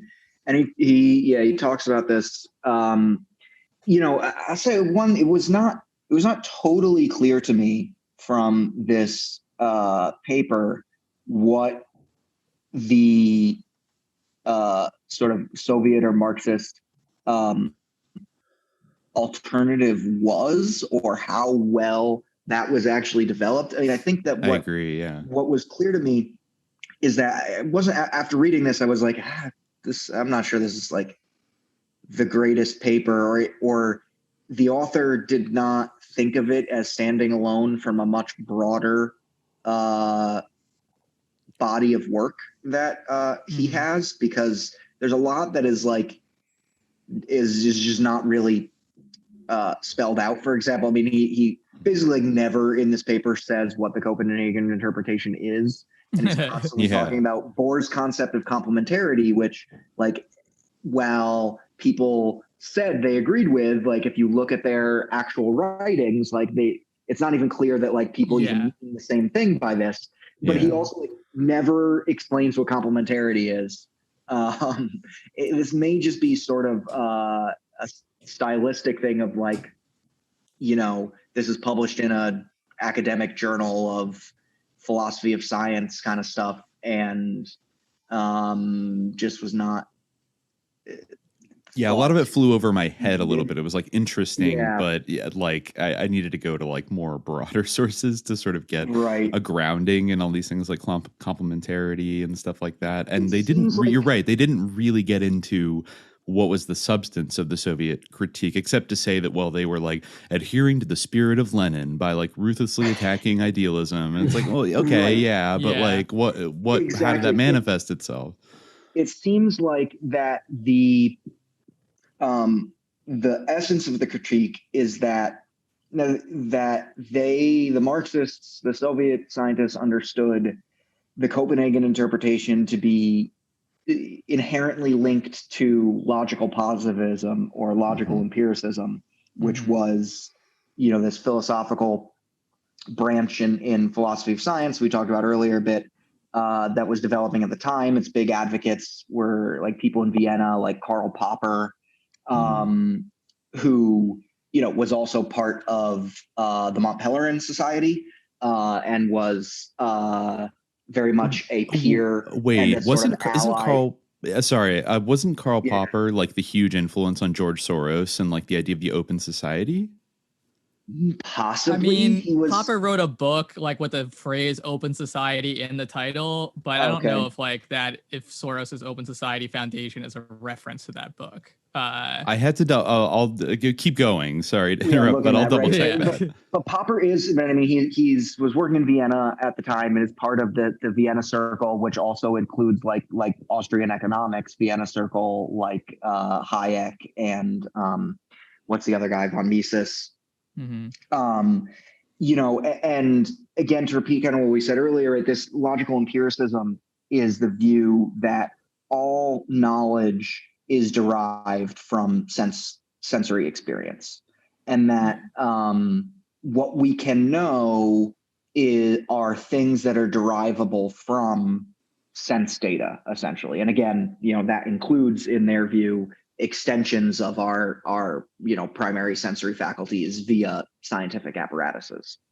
And so it seems the Soviets viewed that entire approach to knowledge as idealism, right? Because it's all derived, their view is that it's all derived from what we can experience personally, and therefore is not trying to delineate knowledge based on an existing material world, but only our sensory impressions of that world and what we can conclude from that. So it seemed like that was the core of the kind of Soviet approach. Now, there was a lot of interesting stuff I didn't get to quite read all of that, came up just for me sort of following out the citations from this paper. So there was the square root of Trotsky squared, the guy Leon Rosenfeld, right, who was Bohr's assistant. Yeah, it was Trotsky times Bohr, right? It was the Trotsky times Bohr, yes. Bohr. Yeah, the square root of Trotsky times Bohr, right? Yeah. That's what somebody called him. And he was Bohr's assistant. And to say assistant is like, I mean, he was a graduate student helper and a eventually a very well-renowned physicist of his own, merit. But he at the time was working with Bohr in Copenhagen.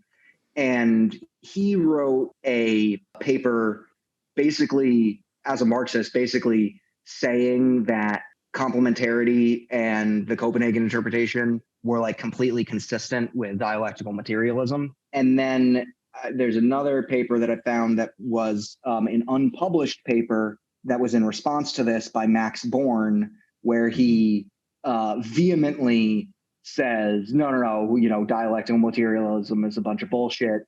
And Rosenfeld is right that like the Copenhagen interpretation is right and it's consistent, but it's like not at all, because it's like consistent with quantum mechanics, but because, and this is relating to what Mike said earlier about like von Neumann's position, that quantum mechanics was this complete and sort of all-encompassing theory that had a complete accounting of nature and of reality. It could replace religion. It could replace political ideology, etc. And that in Born's view, in his response to Rosenfeld saying that it was, materialist, in a Marxist sense, he's basically saying that like, to sublimate quantum mechanics to dialectical materialism is to dilute it and to add in all of this metaphysical nonsense that we don't want. So it was from, again, a kind of logical empiricist perspective. It was interesting to me that they like the opposition, because like, when you think about positivism, you think of like, you might conflate positivism and materialism, like from a certain naive or vulgar point of view. You might think, okay, positivism is all about like your senses and like what, what's really there. And like, so is materialism, but it's interesting that the Soviets were like, positivism is idealistic. And I mean, I do see their critique and their point that, this is about how literally nothing is actually real because they are afraid to like consider the underlying reality, like beyond what, they refuse to go to that level for like pre-existing, epistemological reasons. And it seems like, like they weren't like Bohm's theory, like it wasn't necessarily like, the Soviet theory, but it does seem like that, that type of challenge that came from Bohm did serve to kind of make everyone circle the wagons around Copenhagen and start to solidify this orthodoxy, because they were threatened by that. And also like the Soviet critique. And Bohm does seem to have had some currency with like Marxists, just by like the alignment against Copenhagen, which sort of started to create these camps. And as you said, like even the people who were associated with like the quote unquote Copenhagen school, a lot of the time they didn't agree with each other about like what they were saying, or like what was positivistic and what wasn't. That's what I think this paper did a very good job of. Totally. Is right. And it's called Constructing the Myth of the Copenhagen Interpretation. With the strong argument that I think it really makes is that when you're typically like taught about the Copenhagen interpretation, this is I can quote right from the paper. according to the familiar historical account, what we now refer to as the Copenhagen interpretation had its origins in discussions between Niels Bohr and Werner Heisenberg in the latter part of 1926 and early 1927. The new interpretation, which merged in the spring of 1927 with the publication of Heisenberg's paper on the uncertainty principle, was subjected to search and critique at the Solvay conference in October 1927. After withstanding attacks from Einstein, the Bohr-Heisenberg view quickly found support among leading physicists, including Pauli, Dirac, Born, Jordan, and Ehrenfest, thus bringing an end to one of the most significant phases in the development of modern physics. So, right, the way it is typically understood, it's talked about in both like a science class or in like philosophy or history of science, is that like it developed in the 1920s as a result of conversations between Bohr and Heisenberg. And then it was like kind of solidified through the 30s in response to the Bohr-Einstein debates and the various criticisms that Einstein brought up against it, to which Bohr, mostly responded with epistemological responses, as Mike mentioned earlier. So that is the kind of myth. Whereas what this paper really shows is that the quote unquote Copenhagen interpretation, like that term was never used until the 50s. And that by looking through the private communications, the private correspondences, unpublished work, and private notebooks and stuff of like all of these physicists who are involved, it becomes really clear that there's huge disagreement about like what and lots of these ideas mean, what their interpretation is, and like how they all fit together. And like the Copenhagen interpretation is not even a consistent or agreed upon thing. It's like this, it's this label that everyone is agreeing. Yeah, we apply the label to what we believe, but like what they actually believe is not really consistent with each other across a bunch of different things, right? And that, it really puts forward that Heisenberg in the 1950s was really the driving force behind this becoming an orthodox view, right? And Heisenberg obviously is, one of the most influential and well-regarded physicists, like even among this group of people, who are incredibly well, cited and regarded, right? I said earlier, people like Pauli, Dirac, Born, that even Heisenberg, sort of stands on another level from them. And thus, his views and his opinions and his conviction that this was a consistent way of interpreting quantum mechanics, and it was the accepted one, had a lot of social pull within the physics community. And I think the other, piece of context to plug this in with is Heisenberg was in Germany for the entire war. I was just going to ask, what country was he affiliated with during this period? I have this book that I've read, maybe the intro and beginning of the first chapter to, but I didn't finish, called Heisenberg's War, which is by Thomas Powers. I don't know if either you know more about him, who wrote what I understand to be a pretty well-regarded and having granted access to a biography of Richard Helms, like a Helms-approved biography. So that gives you some sense of who Powers is. Powers wrote this book, Heisenberg's War, where the general thesis, it's trying to resolve, like, why did the Nazis never develop the bomb, even though, like, they had a lot of really valuable scientific people, including Heisenberg, and they had a head start in many ways. And it seems, again, I haven't read the whole thing, my understanding is that the thesis is basically that Heisenberg intentionally slowed down and sabotaged the Nazi bomb program by misleading the military people that it was too difficult of a problem, and that, well, we shouldn't be spending our resources here and things like that. But, the one bit that is very clear from what I have read of the book is that Heisenberg was offered both in the early 30s, I think in 33, and then multiple times in 1939, like multiple different positions at American universities, and was told by all of his colleagues. He made a final visit to the US in 1939 and was told by all of his colleagues, like, many of whom again were Jewish.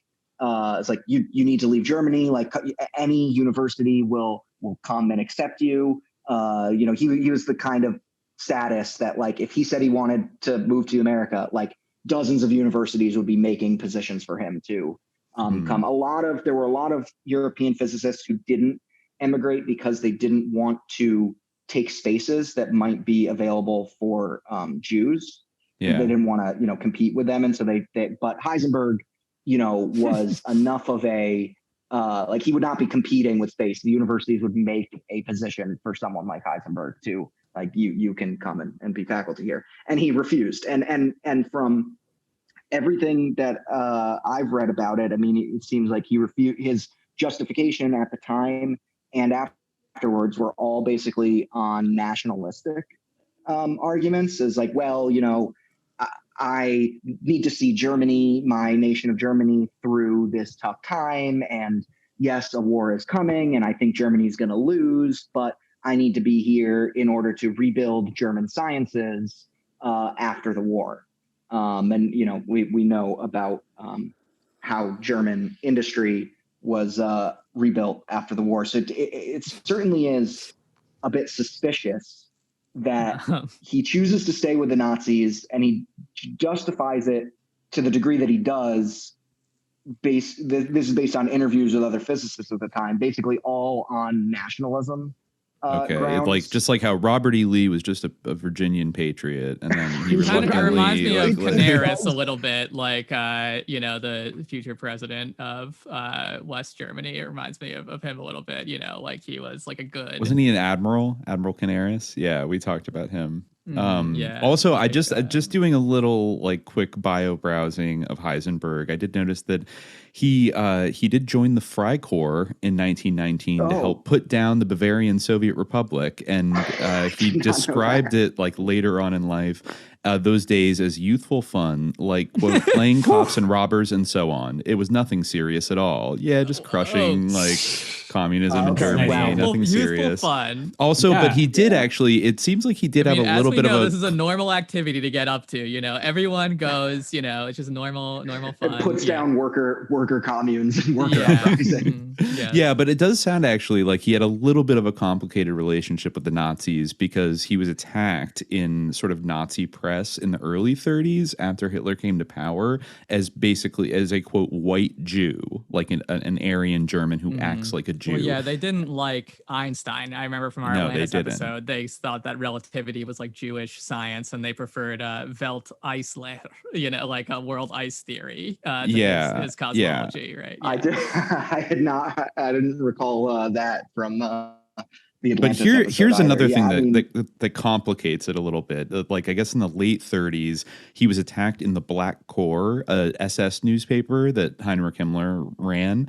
And he was again called the white Jew who should be made to, quote, disappear. And so Heisenberg fought back with an editorial of his own and wrote a letter to Himmler attempting to resolve the matter and regain his honor. And this is bizarre. At one point, Heisenberg's mother visited Himmler's mother. The two women knew each other as Heisenberg's maternal grandfather and Himmler's father were rectors and members of a Bavarian hiking club. Eventually, Himmler settled the Heisenberg affair by sending two letters, one to SS Gruppenführer Reinhard Heydrich and one to Heisenberg on July 21st, 1938. In the letter to Heydrich, Himmler said Germany could not afford to lose or silence Heisenberg, as he would be useful for teaching a generation of scientists.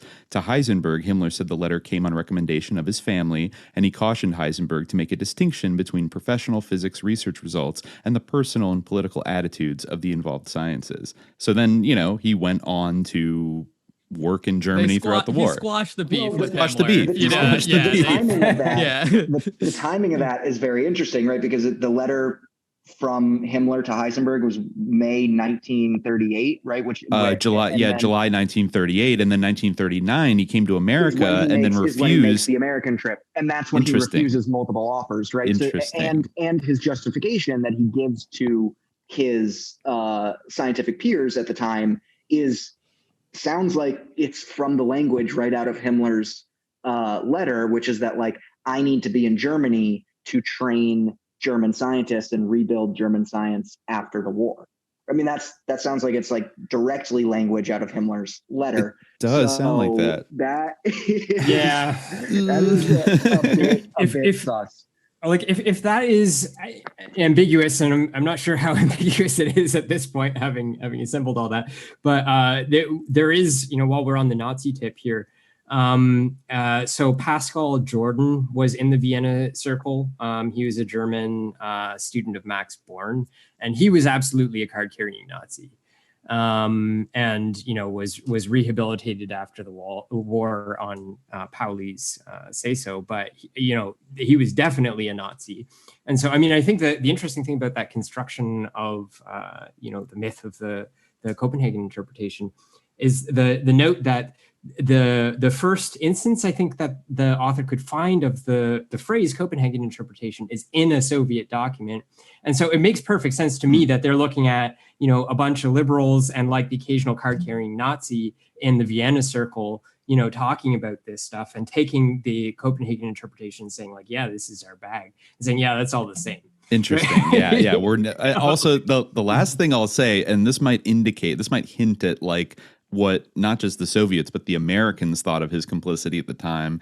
It says here that from January to February 1944, Heisenberg traveled to occupied Copenhagen after the German army confiscated Bohr's Institute of Theoretical Physics. He made a short return trip in April. But this is weird. In December, Heisenberg lectured in neutral Switzerland. The United States OSS sent agent Mo Berg to attend the lecture carrying a pistol with orders to shoot Heisenberg if his lecture indicated that Germany was close to completing an atomic bomb. And that's from the Bulletin of Atomic Scientists that reported that in 2020. What's the date on that? I think the date that he would have been assassinated. Reported? Oh, and it was reported, let's see, it's nuclear scientists as assassination targets in the Bulletin of Atomic Scientists. It looks like a 2014, citing Thomas Powers' book, Heisenberg's War. So they might have gotten it from Heisenberg's War. But they were that makes sense. Considering assassinating him if he was indeed kind of work. So they clearly had a notion that he might be helping Germany build the bomb. It does sound a little bit like maybe convenient revisionism later that like, oh, I purposely sabotaged it. I mean, I don't know. What do you guys think? That's how it feels to me. I mean, again, only having read a tiny portion of this book, that he remained after the war a really important part of global theoretical physics. Mm-hmm. And I think that what's clear, like in the book, that there are all of these physicists at the time who are still really mystified by his decision. But like the Nazis didn't get the bomb and the Allies won the war. And so, no harm, no foul kind of. And he's such a, monumental really figure within physics that he just slotted right back in as, one of the most influential people in that field. So it does feel like, then there becomes this issue where like the field as a whole, from a historical perspective, like has to reckon with and justify these things. And the idea that like actually Heisenberg was like a good guy spy within the Nazis the whole time, like sabotaging their attempts to get this weapon, is a perfect explanation. One that so perfect that Heisenberg himself never actually offers it up, and basically just says nothing about it, especially after the war. Interesting. So it definitely does feel like some post hoc revisionism. The book is, it's big. It's well cited. It's a scholarly work. It had tons of interviews with physicists at the time. So, I don't want to say that it's making any of these things up, especially without not having read it. But I do think that you can see how this is a very convenient post hoc revisionism. Yeah, yeah. And I wasn't aware of this, but Heisenberg was he signed the original convention in 1953 that established CERN on behalf of the Federal Republic of Germany, and was asked to become CERN's founding scientific director, but declined, and instead was appointed chair of their science policy committee. So I don't know, what's your guys' take on CERN in general? Are they trying to punch a hole in reality and invite a bunch of demons into our world? Are they trying to bring in the Kali Yuga? In this context, it's definitely worth noting that John Bell was a CERN scientist, and he was well regarded at CERN. So Bohmians were certainly on deck at CERN. Whatever is going on at CERN, it's not exclusively Nazi Copenhagen stuff. So. Right. Sure. I don't want to imply that everyone at CERN's a Nazi, but maybe in the same way that NASA had certain scientists come over that played a very critical role and probably had had a kind of ideological simpatico thing going on with their sponsors, maybe. Right. Or the JPL. Yeah, or JPL, absolutely. Right. Yeah. Right, with Parsons and von Braun. Lots of Nazis over there. Yeah. I mean, I think that it's like NASA and JPL, and obviously with everything that's been reported about Paperclip, right? It's clear how the reconstruction after the war was also happening within science and academia. In the same way, and that the Nazi personnel were critical to that whole process. Mm-hmm. And so I do think that you have to consider what happened in the more sort of academic space of theoretical physics as not being totally disconnected from the Paperclip conspiracy and all of the rest of the Nazi rat lines and establishing of, the components of the Underground Reich, which went on to go and be critical components of the Cold War. Yeah. Right? And we can see now, right, also how the Copenhagen interpretation appears to be in many ways a component of that Cold War, and that was a response to Soviet critiques. There's definitely a lot of uncomfortability in the field around these issues, right? And probably if I was a physicist, I might feel the same way, but if you look at, for instance, Sheldon Goldstein, who's one of the foremost Bohmians, he wrote the article on Bohmian mechanics in the Stanford Encyclopedia of Philosophy, which is very good. You should go read it if you haven't. And, he has very little to say about the security context.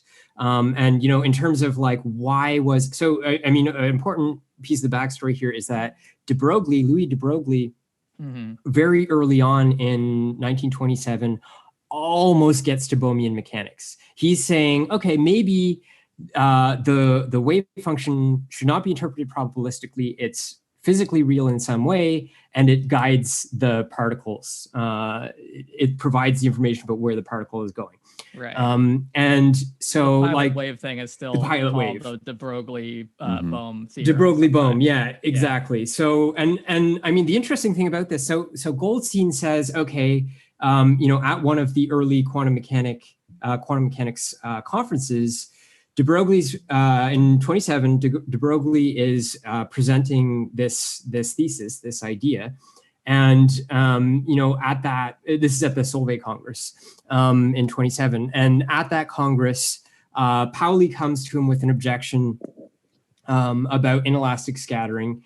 And apparently de Broglie just kind of fumbles the response and gets angry and just doesn't respond adequately to Pauli. And so everyone's turned off on this idea because of this little interpersonal reaction. And I think there are these kinds of contingencies in the development of scientific, traditions, as Feyerabend would say, where even de Broglie abandons the idea because the reception is so cold, right? Mm-hmm. And so and later de Broglie is saying that Bohm is wrong, which is really, really interesting, right?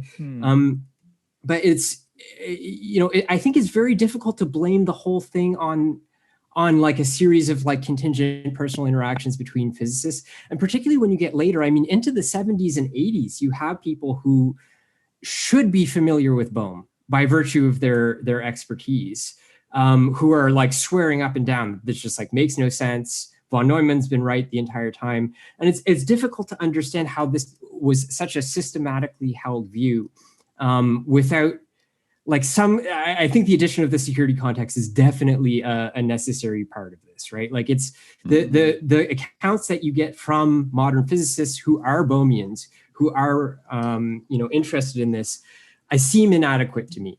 And I think there's other things going on here, and there are particular, cultural reasons why, people would favor a Copenhagen interpretation over a Bohmian one.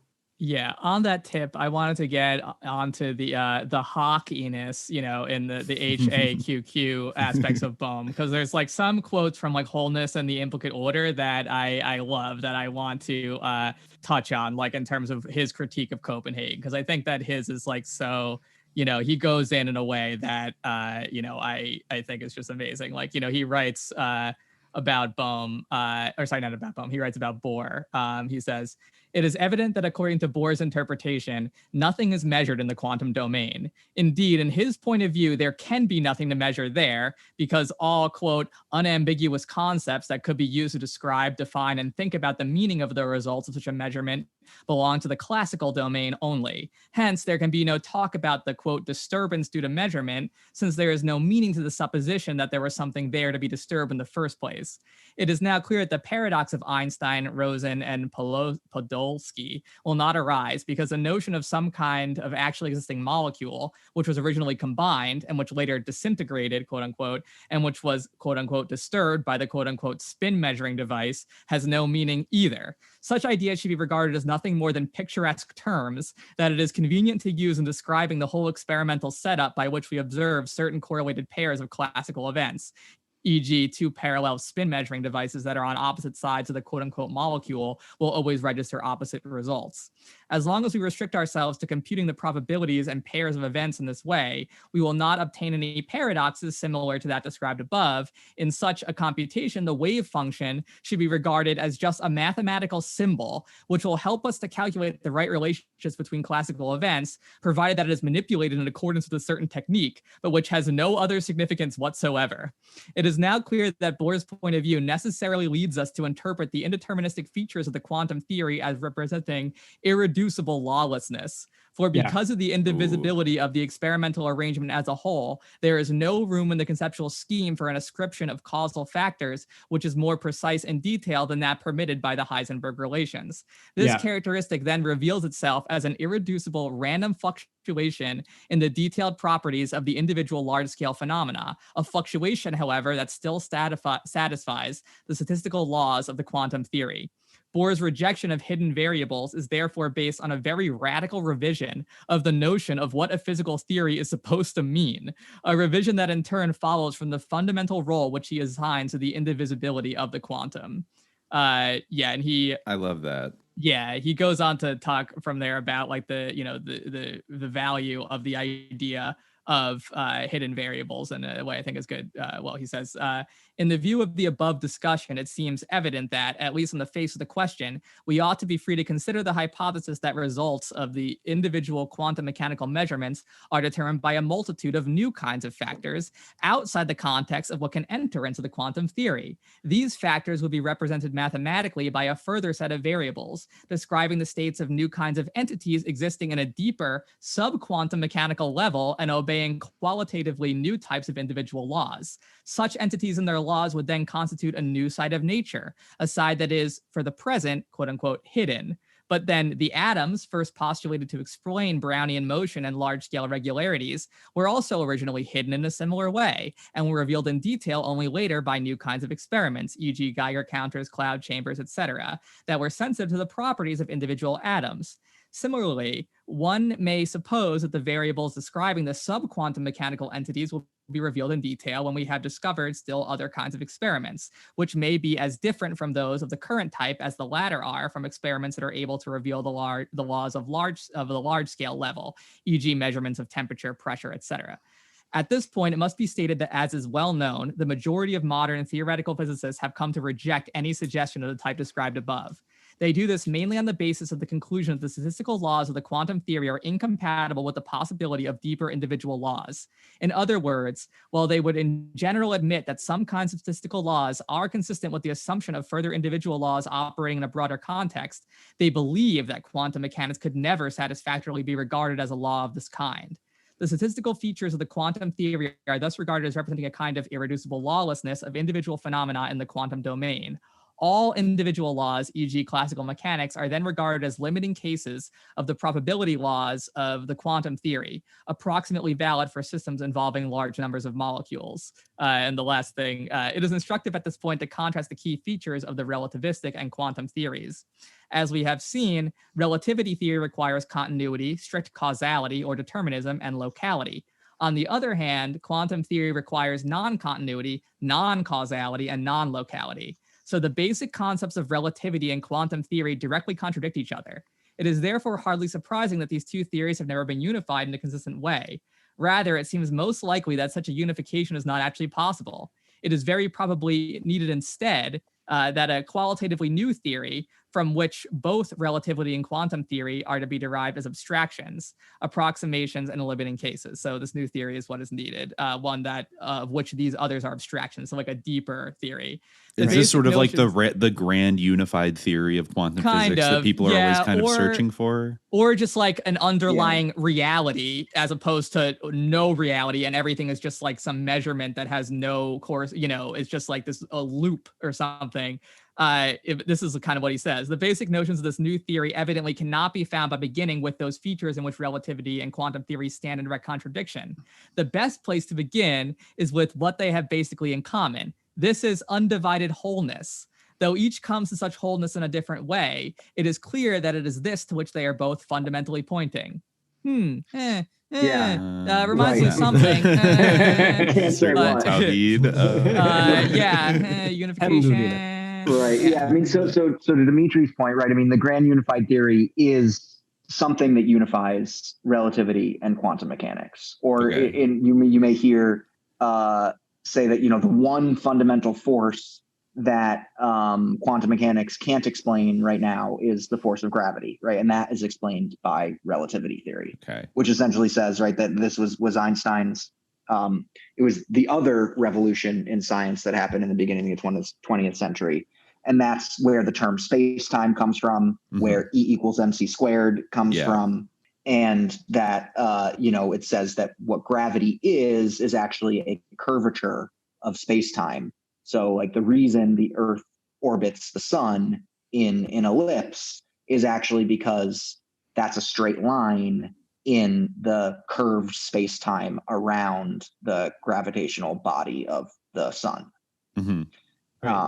So it's a geometrical theory that essentially says that space is a non-Euclidean curved space-time, and that these elliptical orbits that we find in the Earth and the Moon and all these things are actually straight lines in this curved space-time. And just to be clear, this is would you guys consider that settled science, or open to it, this like maybe challenges? Khalid and I talked about briefly, because Khalid did mention in some episode recently, he's not totally sold on relativity. I mean, to me, it's certainly more compelling and than quantum mechanics. It doesn't seem to have the same kinds of problems and paradoxes that quantum mechanics has. I mean, it's confusing to think about a curved space-time, but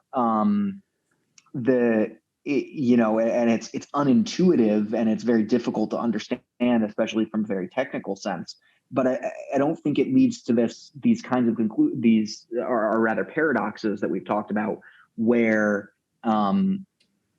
you have to determine that there is not that these variables of physical objects don't actually have definite values until you measure them, right? That there's not some underlying reality. And now, relativity is also where derived from really the experimental result that was unexpected, which is that the speed of light is a constant and is a universal maximum speed limit. Yeah. So that was determined experimentally. Right. You probably remember the 19th century conception of the ether, right? Which is this idea of like that ether is this substance that permeates everything, that is the fabric of space, and all of the things that we do and interactions and all our experiments and whatnot are existing embedded within this ether. And some people developed some experiments to test that, and they found no evidence of the ether. And in fact, found that regardless of your frame of reference, light moved at the same speed in all cases. And that result, Einstein doing a bunch of thought experiments basically about the implications of that result, is what led to relativity. Gotcha. And the experimental confirmation of relativity, like in terms of curved space-time, is, I think, really solid. Yeah, it's pretty convincing. Happened a few years, I think, after Einstein died for the first time, but like the experimental results basically that, right, if space-time is curved, then like big, massive gravitational objects should act like lenses, and that light from behind them will get bent around them in the way like a lens. And gravitational lensing has been really well demonstrated. That's not to say also that quantum mechanics doesn't have experimental confirmation, right? I mean, physicists, as I said earlier, will love to tell you that it is the best or most precise scientific theory ever developed, because it also, there are plenty of experiments that confirm its predictions. But I don't think that relativity has the metaphysical problems that quantum mechanics does. Exactly. Because I feel like in all of this conversation about these theories, I feel the same way I feel when I look at like CIA sponsored abstract expressionist art from like the 60s. It's just like nothing means anything, like blah, blah, blah. You know what I mean? Like it's just like and the kind of the postmodern era in our culture in general, where it's just like nothing means anything, but also like trust the science. And it's like this weird double thing of like just kind of basking in meaninglessness and just like, well, we can't know. It's all too complex. And also that it almost has a little bit of like an objectivist vibe of like nothing exists except what you see. So like you are the god of your own reality, almost like a Michael Aquino kind of vibe of like you can make yourself, you're the god of your own reality and things like that. And I think that's like sort of not intuitively that's not something that's intuitively felt by probably like everyone. Naturally by humans. They weirdly have it both ways, that like it's very like magical, but also like very like scientistic, like somehow like because it's, of like, these equations and formulas and stuff. And this is not an unfair criticism of the physicists themselves, who absolutely engage in this stuff, right? Like, I mean, so David Mermin is a quantum physicist. He said stuff like, we now know that the moon is demonstrably not there when nobody looks. Right? Like, what are we, literally toddlers? Like, we don't have object permanence? That's pretty much what we're talking about. So Anton Zeilinger, who did like the most sophisticated experimental confirmations of Bell's results, or Bell's theoretical results, he said, so what is the message of the quantum? I suggest that the distinction between reality and our knowledge of reality, between reality and information, cannot be made, right? So these are very serious physicists, right? These are people who are so serious, and like really like involved in confirming what Bell was saying, which was a Bohmian point, but they take it completely the other direction and say, oh yeah, by the way, like reality is constructed by acts of consciousness, right? Which is very much in that. That's the most bourgeois idealistic shit that I've ever heard. Basically, for sure. And I think the Soviets are kind of right. Yeah, to the Soviets were right. Out. Yeah, they were like so on that point. If everyone saw the moon being split, would that then be a demonstrable thing that happened? Physically, empirically, sure thing. But I mean, in terms of like my comments about not being sold on relativity, I think that was just a reflection of me like not like really being like knowledgeable about relativity. Like, I can't really be sold on it because like I had not really been sold it properly. But now I feel like I have a bit more, and like now I feel like I almost really was like kind of lumping Einstein in with like someone like Bohr, who really like he had like huge debates with, as a testament to my extreme ignorance on that topic, where now I realize like Einstein actually, just because he's like the most famous physicist, and like, I'm like suspicious of this like physics orthodoxy. I'm like, what's up with Einstein? But now I kind of realize that Einstein, like, he kind of tried to warn us, but like he wasn't listened to. So physicists actually explain this like so there's a number of different accounts from a number of different, particularly Bohmians who were pissed off by this aspect of their education, that like it's very common to be taught in physics departments that Einstein was senile at the end. And that Schrödinger was senile. Yeah. So this is actually how they account for like how they accept, Einstein's relativity theory, but then account for his opposition to Copenhagen, right? So it's just straight up slander from a lot of these people, and it's really systematic, and it's right at the undergraduate level. Like they're telling kids, like, or students that Einstein was senile. That's amazing. Wow. So the one area of that where people, I think, is certainly not the one area, but one area that comes to mind as relevant for this podcast, where people do discount and doubt relativity, is in the somewhat not real field of electrogravitics, which I don't know if you heard about, is the I've never heard of it. Quote unquote pseudoscientific field that is the center of UFO conspiracy stuff, because they believe that you look up like electrogravitics, there are some real physical phenomenon where people claim you can get anti-gravity forces through spinning electromagnetic fields, and that this is the technology which underlies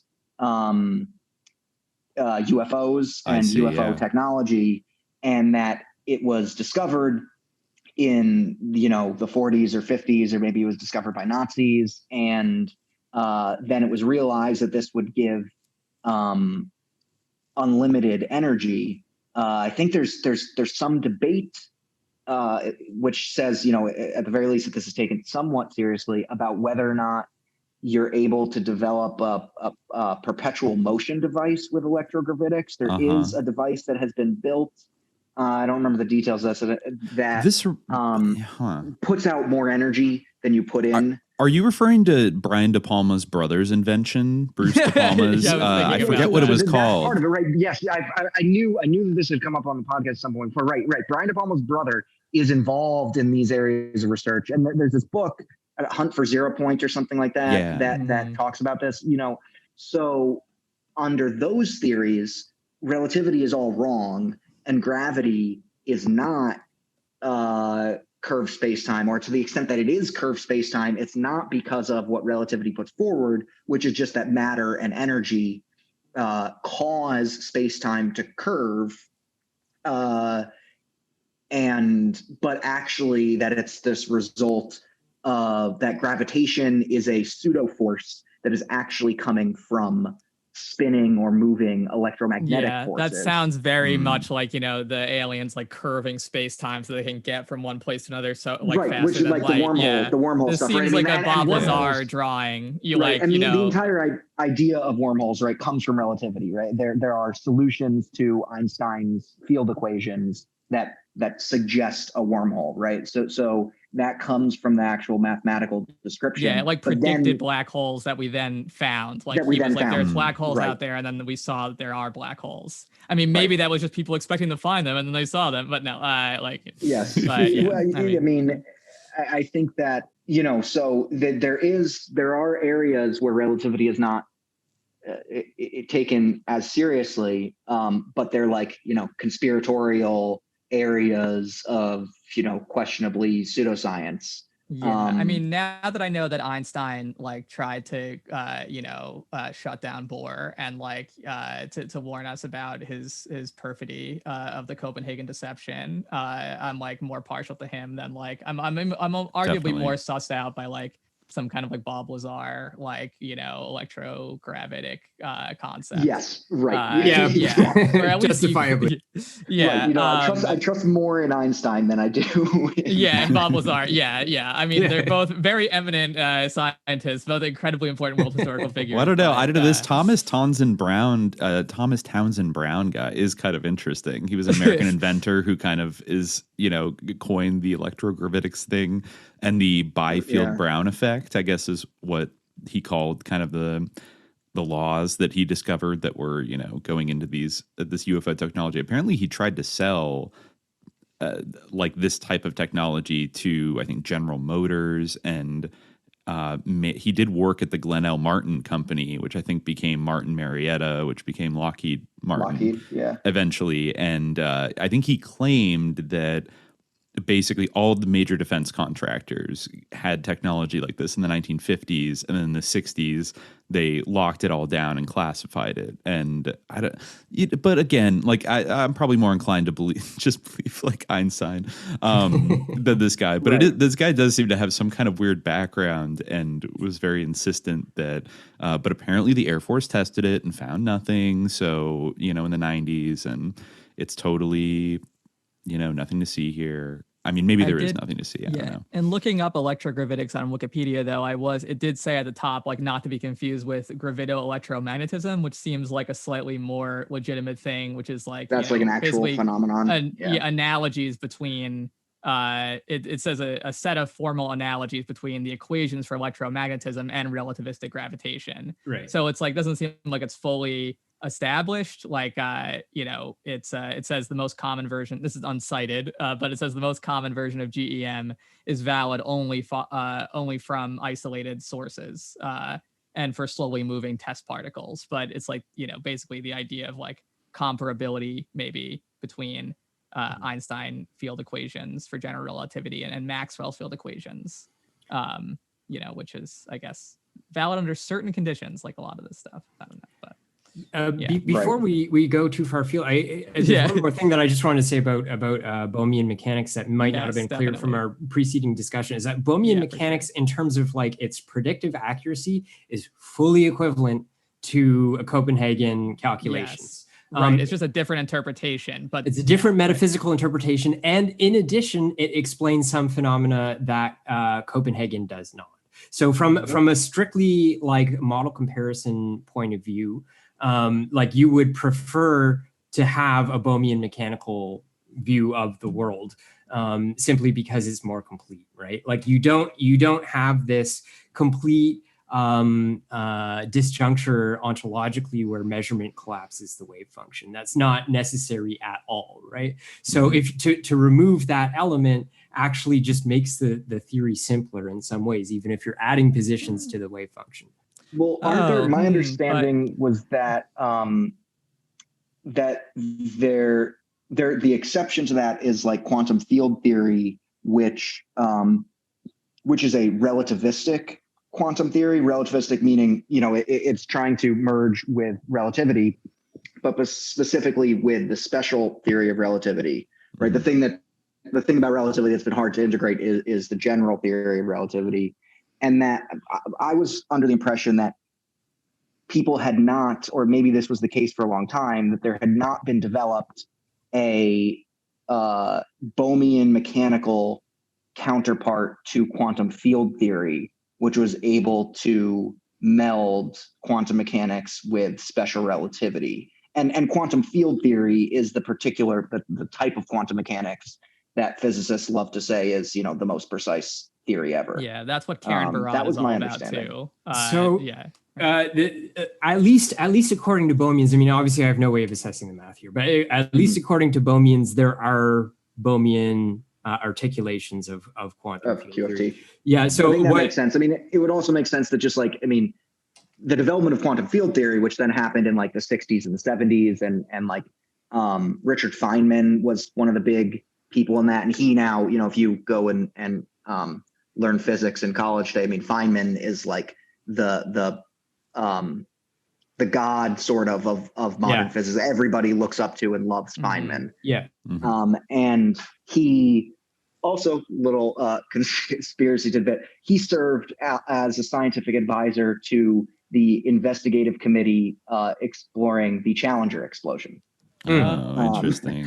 Yeah, right. He has a book about his memoirs of that, which I read a long time ago before I was pilled in any way about the susness of that. But so that might be worth revisiting. But so, yeah, I mean, you're right. Quantum field theory was a massive undertaking in the development, and it was decades of, thousands and thousands of people working on it with tons of funding after, the sort of solidification of the myth of the Copenhagen interpretation. And so it makes sense that like this theory from Bohm that has like been totally marginalized, like it can develop a quantum field theory. It's just that like, we need time and resources and people to get it to the point where it can compete with existing quantum field theory. I'll just offer a citation for that if people want to look it up. So Jean Bricmont, Bricmont, has a fantastic book called Making Sense of Quantum Mechanics, which extensively discusses all of this at kind of like an undergraduate, like engineering math level, and confines the math like very nicely to an appendix after each chapter. So it gives you the narrative and then hits you with the Greek. So it's a really nice read. But he basically what he says is that there are descriptions within Bohmian mechanics that are fully equivalent. And so the Bohmian claim, I suppose you could say, is that the minimum claim is that Bohm is at least as explanatory as Copenhagen, if not more. Right. And it has this great metaphysical advantage of not proposing this strange disjuncture and putting the observer at the center of the phenomenon and simply saying like, yeah, particles are real. Like, that's why we, have you looked at a cloud chamber? They're real. Right. And I think one of the other interesting things about this, which parallels much of other things we've discussed, is that which you describe actually as a strength of Bohmian mechanics, it was actually used as an attack against it. Well, hilariously, it doesn't make any predictions that are different from the Copenhagen interpretation, right? It's just a difference of metaphysical interpretation. Yeah. And so why should we bother? First of all, like if there aren't any distinguishing experiments, then there's nothing to be done about resolving these two things. And I think that like there was this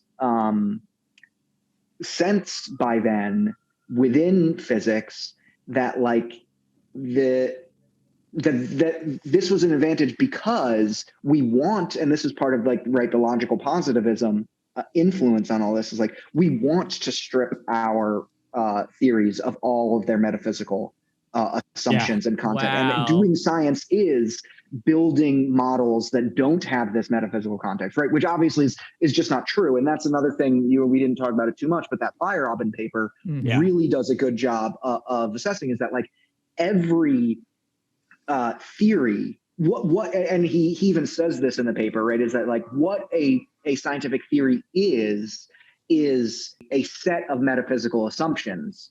And so right here's a section. He says, right, 3 consequences of the results so far obtained deserve more detailed discussion. The first consequence is evaluation of metaphysics, which differs significantly from the standard empirical attitude. As is well known, there are empiricists who demand that science start from observable facts and proceed by generalization, and who refuse the admittance of metaphysical ideas at any point of the procedure. For them, only a system of thought that has been built up in purely inductive fashion can claim to be genuine knowledge. Theories which are partly metaphysical or hypothetical are suspect and best not used at all. This attitude has been formulated most clearly by Newton in his reply to Paradis' second letter concerning the theory of colors. Quote, if the possibility of hypotheses is to be the test of truth and reality of things, I see not how certainty can be obtained in any science, since numerous hypotheses may be devised which shall be seen to overcome new difficulties. This radical position, which clearly depends on the demand for a theoretical monism, is no longer as popular as it used to be. It is now granted that metaphysical considerations may be of importance when the task is to invent a new physical theory. Such invention, so it is admitted, is a more or less irrational act containing the more diverse components. Some of these components are, and perhaps must be, metaphysical ideas. However, it is also pointed out that as soon as the theory has been developed in a formally satisfactory fashion and received sufficient confirmation, be regarded as empirically successful, it is pointed out that in the very same moment, it can and must be forgotten, must forget its metaphysical past. The metaphysical speculation must now be replaced by empirical argument. Right. And so this is one of the things that he, I think, does so well in this, in pointing out how science, as it has actually happened, differs so differently from the way philosophers of science and scientists and popularizers of science tend to talk and think about it, which is that theories always have these metaphysical content. And it is their metaphysical, the differences in their metaphysical content that is often the important distinction between theories. Whereas we like to pretend that that those things are not, the case. It reminds me a little bit of how if you talk to people and they'll classify certain things as a conspiracy theory, and then you might say that, well, but some conspiracy theories end up being true, like look at Watergate, and they're like, well, that wasn't a conspiracy theory, but like before it was confirmed, it was.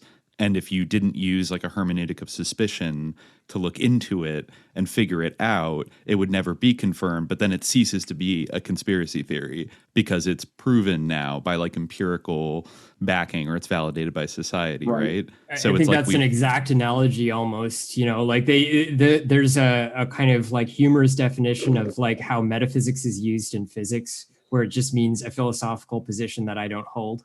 Yeah, I think that's exactly right. Yeah.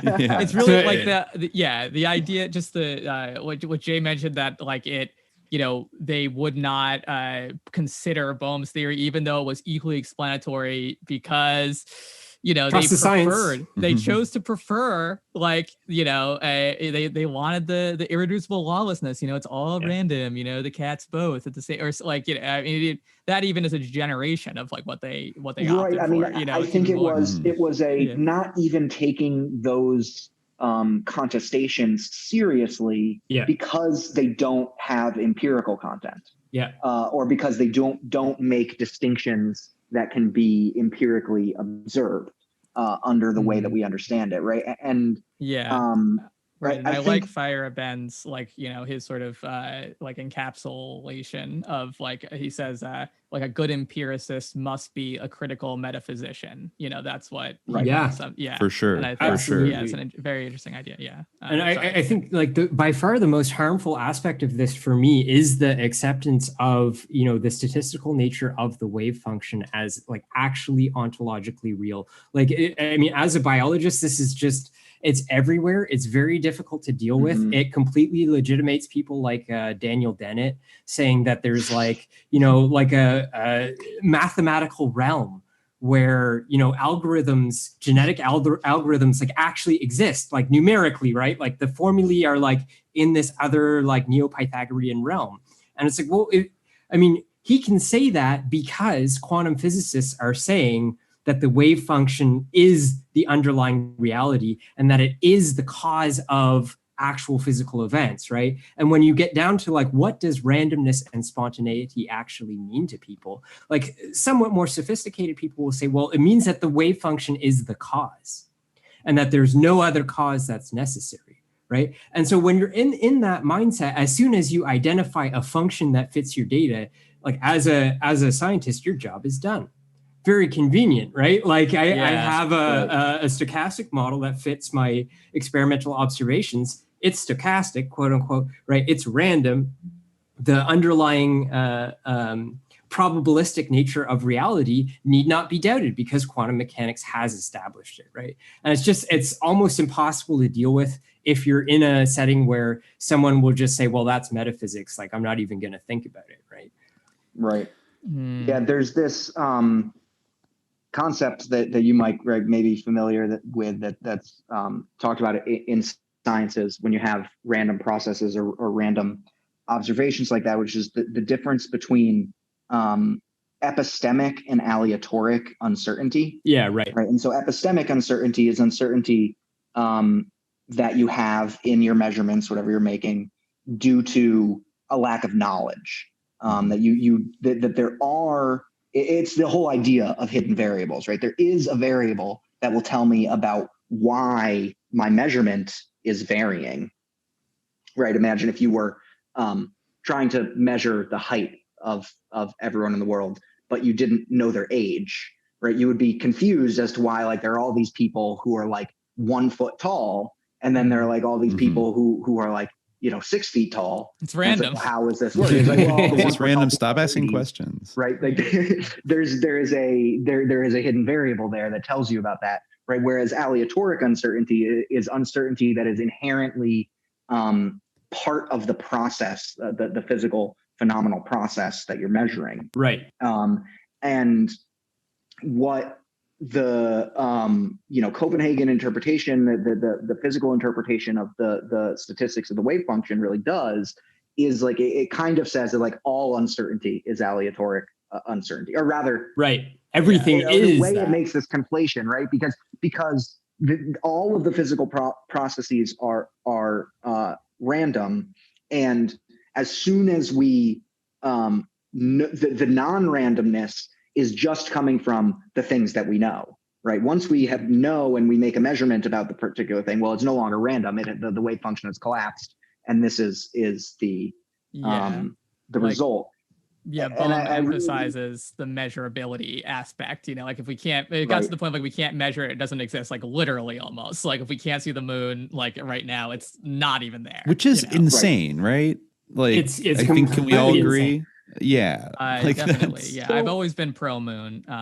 Yeah, absolutely pro moon. I mean, I do think that there is, something to it, right? I mean, we talked about it. I didn't actually get to reading this section of Bohm's Wholeness in the Implicate Order again, right? But Dimitri, you mentioned, he's really interested in consciousness, and the last chapter there is talking about consciousness specifically. Yeah. And I do think that is also an unresolved problem in science that interacts with these things, right? And it's one, right, that for Mike and I maybe is more forward, because we're in neurosciences where people like to think about consciousness maybe more, although consciousness science is certainly not just neuroscience. But I do think that like there is something, I don't remember whether it was in Bohm or in the Feyerabend thing where our sensory impressions don't feel like particles. I mean, like one of the things that was like a criticism of the logical empiricists at the time, was that like, well, obviously reality must include my experience, right? That's the thing that I actually, know is real, and that it is happening to me. And that does not feel like physical, material stuff at all. It feels, it appears to be quite different than the material. And so, there is this difficulty in other areas of science with dealing with what is happening when our, physical, physiological, biological bodies are producing or, happening in conjunction with subjective sensory experience and perception, that we call consciousness. And so I do think that it is possible that, and there are attempts to do this, like that the way quantum mechanics will be resolved is by putting the observer and consciousness in some central role, and thereby confirming the idea of, in some way, right, that the moon does not exist if we're not looking at it. But I don't think that's particularly compelling. But I do believe that there are attempts to complicate and resolve quantum mechanics through introducing consciousness. I mean, I'm definitely partial to like Merleau-Ponty and like phenomenology, which I think like his idea of the chiasm like gets at some of these things, you know, like that there is like a world that we are in, you know, but there's also like, you know, our vision or our senses, you know, are also blanketing things. And there's sort of an exchange that happens between the two. But I don't think that, you know, there's an interesting, this might be a little bit obscure, but this is like from Bohm. I think it gets at kind of a similar thing. You know, he says, the subject verb object structure of language, along with its worldview, tends to impose itself very strongly in our speech, even in those cases in which some attention would reveal its evident inappropriateness. For example, consider the sentence, "It is raining." Where is the it, capital I, that would, according to the sentence, be the rainer that is doing the raining? Clearly, it is more accurate to say rain is going on. Similarly, we customarily say one elementary particle acts on another, but as indicated in the previous chapter, you know, we don't have context, but each particle is only an abstraction of a relatively invariant form of movement in the whole field of the universe. So it will be more appropriate to say elementary particles are ongoing movements that are mutually dependent because ultimately they merge and interpenetrate.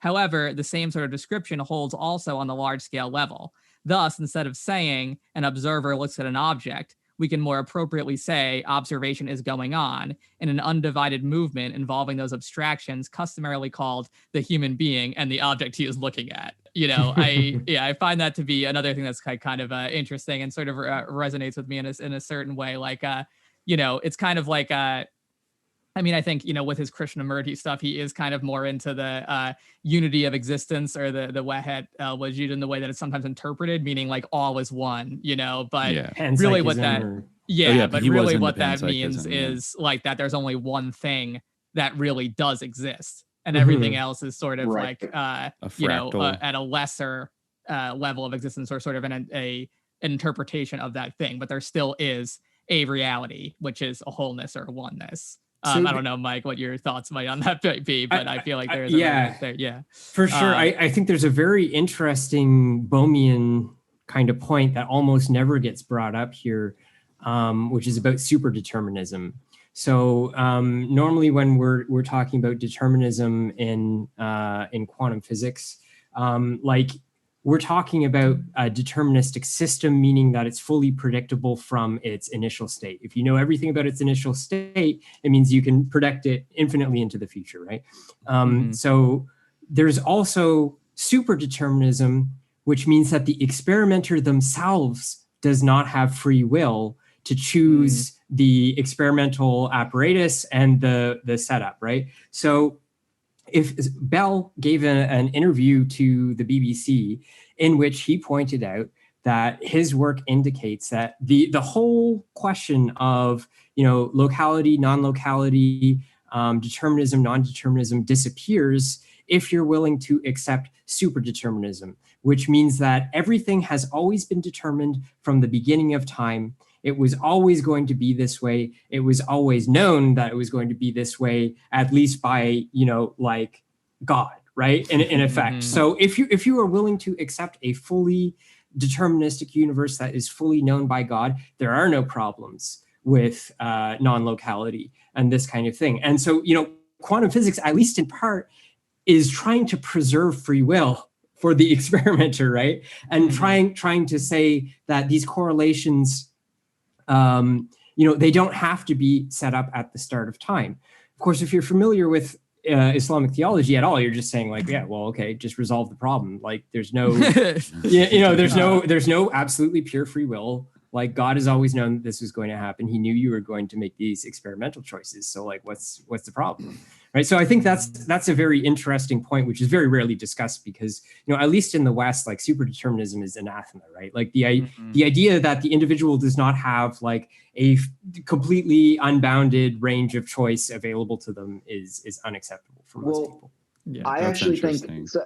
I think that's really interesting, but I mean, I think on that last point that this reveals like an area where another type of sus lord is really into the Copenhagen type interpretation, which is like, simulation theory. And I was going to say that, are we living in a simulation? Because that's the vibe that it sounds like, that's right? That all comes from a deterministic worldview, right? I mean, the idea is essentially that like, well, if the universe is deterministic and we could predict everything that would happen based on knowing the initial conditions and knowing the rules by which things interact, right? The fundamental laws of physics, then in theory, we could set up a computer simulation where we plug in all of those initial conditions and we plug in the laws and then it plays out. And that computer simulation would be equivalent to the universe because it is just doing all of those physical laws, right? And I think that one of the arguments that people make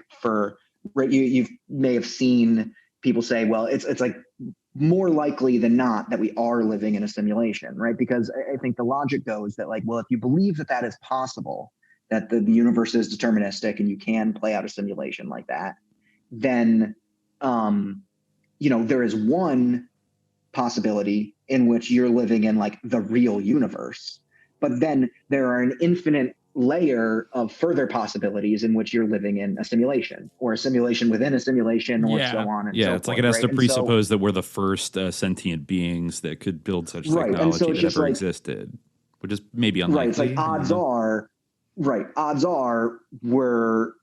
if there are an infinite number of simulations and only one real world, then like the odds are that we're in one of the simulations, right? And in fact, not only are those the odds, I mean, if there's an infinite number of them, then we are in one of the simulations.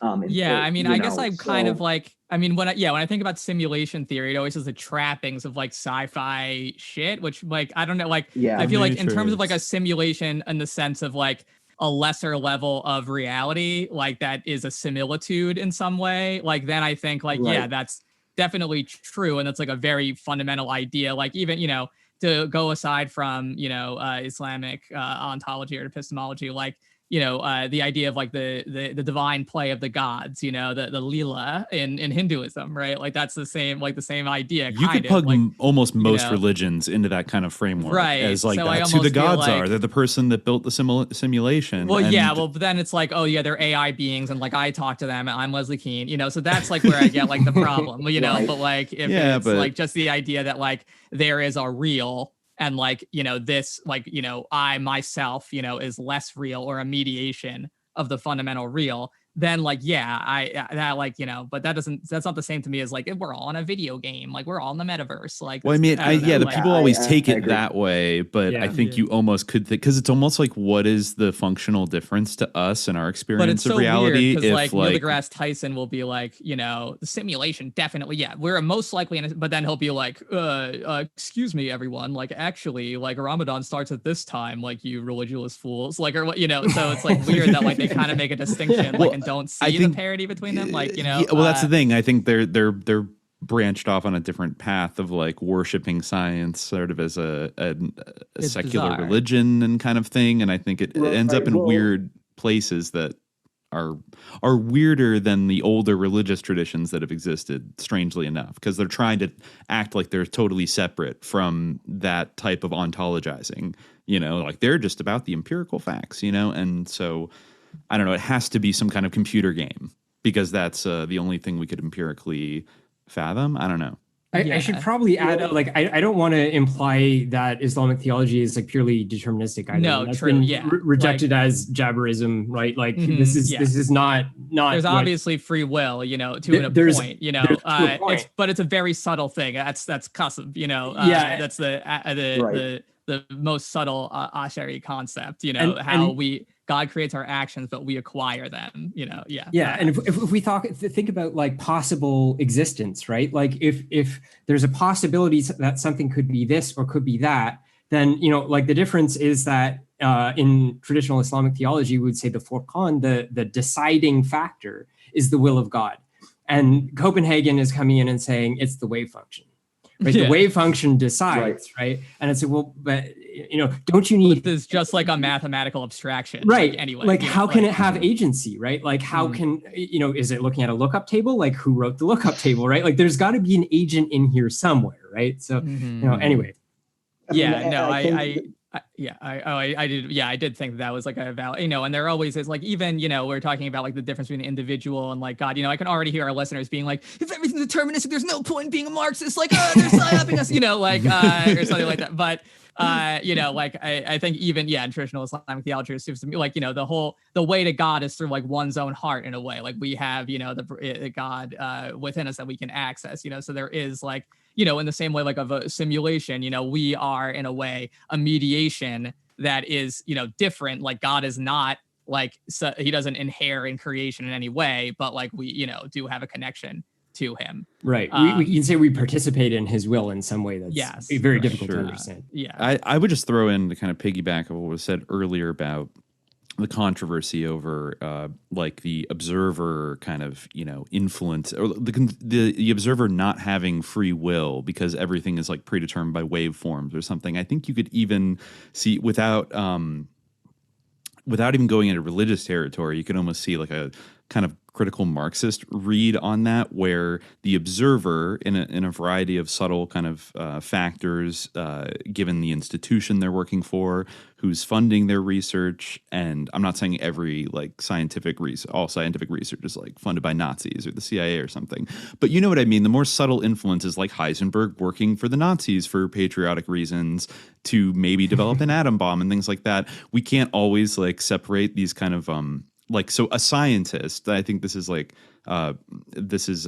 pertains to today's kind of mindset, like can think of themselves as, I'm just a serious scientist. I care about the numbers. I care about things, but they're not thinking about like the ideological presuppositions of their worldview going into, like, they're not thinking about the ontology that they were raised in, that their scientific institution is kind of adheres to, the things that are absolutely verboten to like talk about or criticize or endorse. And all these are the things that go with like these subtle kind of the subtle conditioning of going through social life and then arriving at that situation. I think oftentimes people, especially if they're so wedded, like a Neil deGrasse Tyson, that they're just following like the scientific method, they're just following the facts, they care about facts, that's it, then they're almost opening themselves up to be more subconsciously influenced by their environment and the society around them and all these other things. So I think it's still pertinent even without getting into like pure kind of, metaphysics or things like that. You know what I mean? I think it's like kind of underappreciated.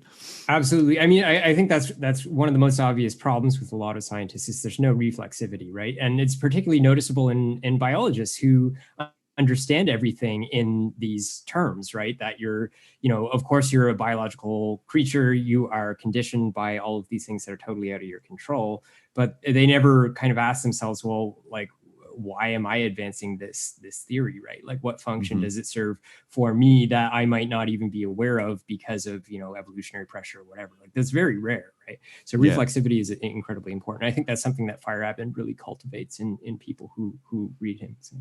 Yes, I think I think it's very interesting. Like, it would definitely just strike me that this theory that is so well accepted now would be criticized, by Soviet scientists and by others even, as being idealistic, like as being like non-materialistic. And I think that's like it's very dissonant from the critique, like, I don't want to go, we got to draw a balance here, not to go too far afield into, the Islamic theology side of it as much as I love it. But, I think that, people who maybe aren't on board with that should definitely take, consider that aspect of it, because it is like a very interesting and salient critique that like maybe today, like people like a materialism, they might think like, oh yeah, to be materialistic, I have to listen to these people because that's what's material, because material conditions there isn't mean an trust Dr.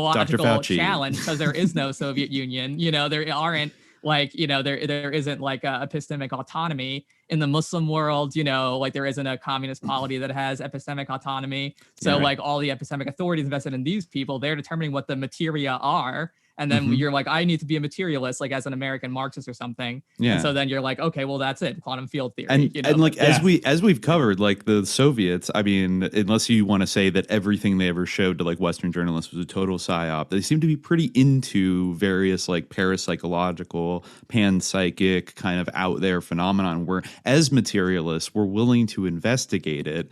And in a way that ironically seems more open-minded than sure, people were investigating in the West too, but there were all these hard-nosed, like scientistic people that, they otherwise politically might believe in like liberal democracy and like capitalism is like a good natural system and things like that. And maybe not be super political, but they're actually reading way more of their they're actually being way more idealistic while they think they're being super materialistic, just as that essay said, of like, you're not keeping an open mind and considering metaphysical frames as you go in and do your investigation. You already kind of have the facts. You have the conclusion you want to get out of it before you go into it, even if you're not fully aware.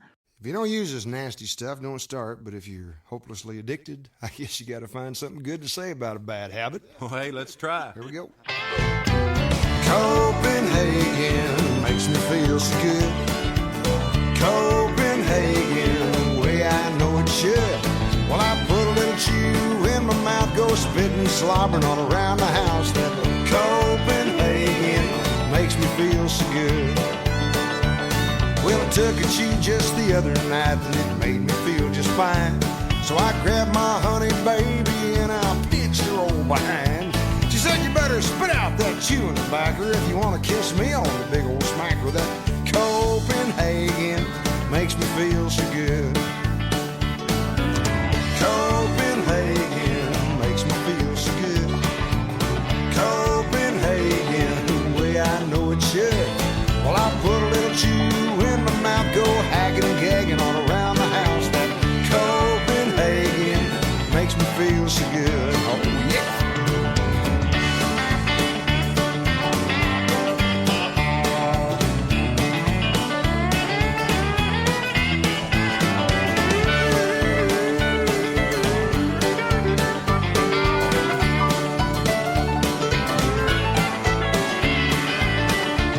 Well, I was sitting in a barroom and I took a little dip, drinking beer and talking, but I had no place to spit.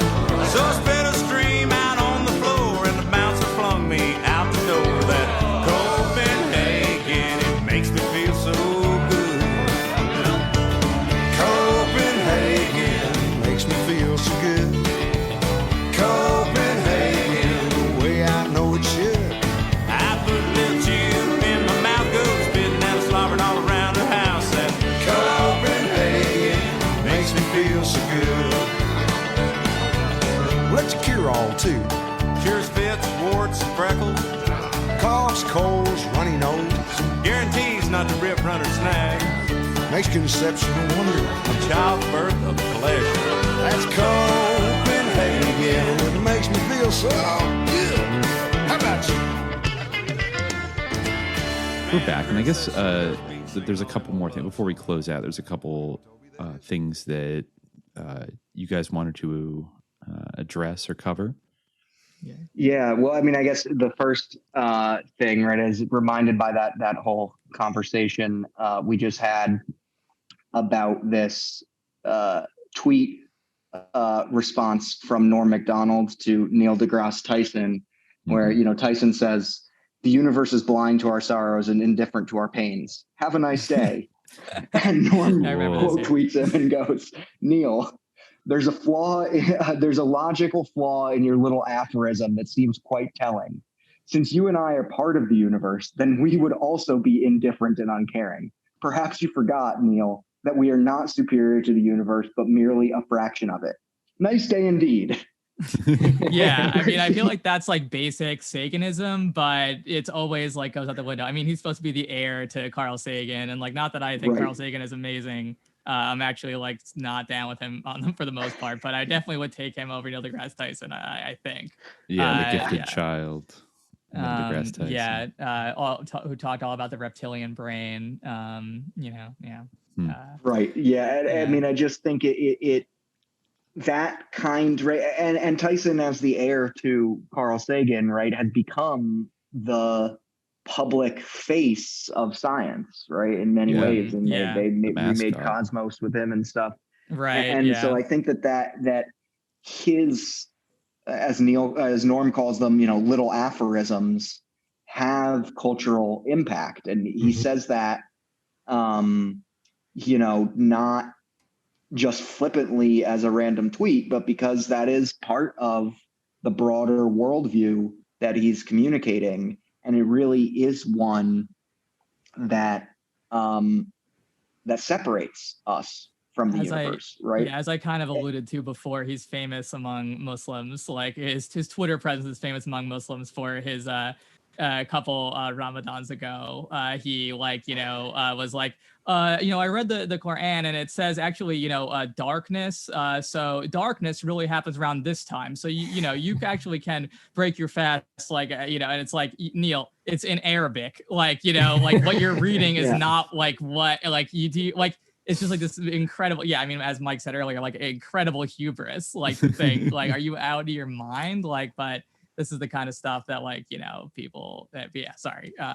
But it's interesting that it's like recapitulating this view of like humans as separate from and above nature, which was the Enlightenment period idea, of human rationality, and that was kind of a core to, the entire liberal world. And then, it was later, I think, in the sciences in particular, in biology and stuff, and in social sciences too, right? Taken as a result from Darwin and evolution and other things. And obviously, like, humans are just another animal. We are a part of nature. And while I think, like everybody knows that, there remains this very strong cultural feeling that we're separate. NDT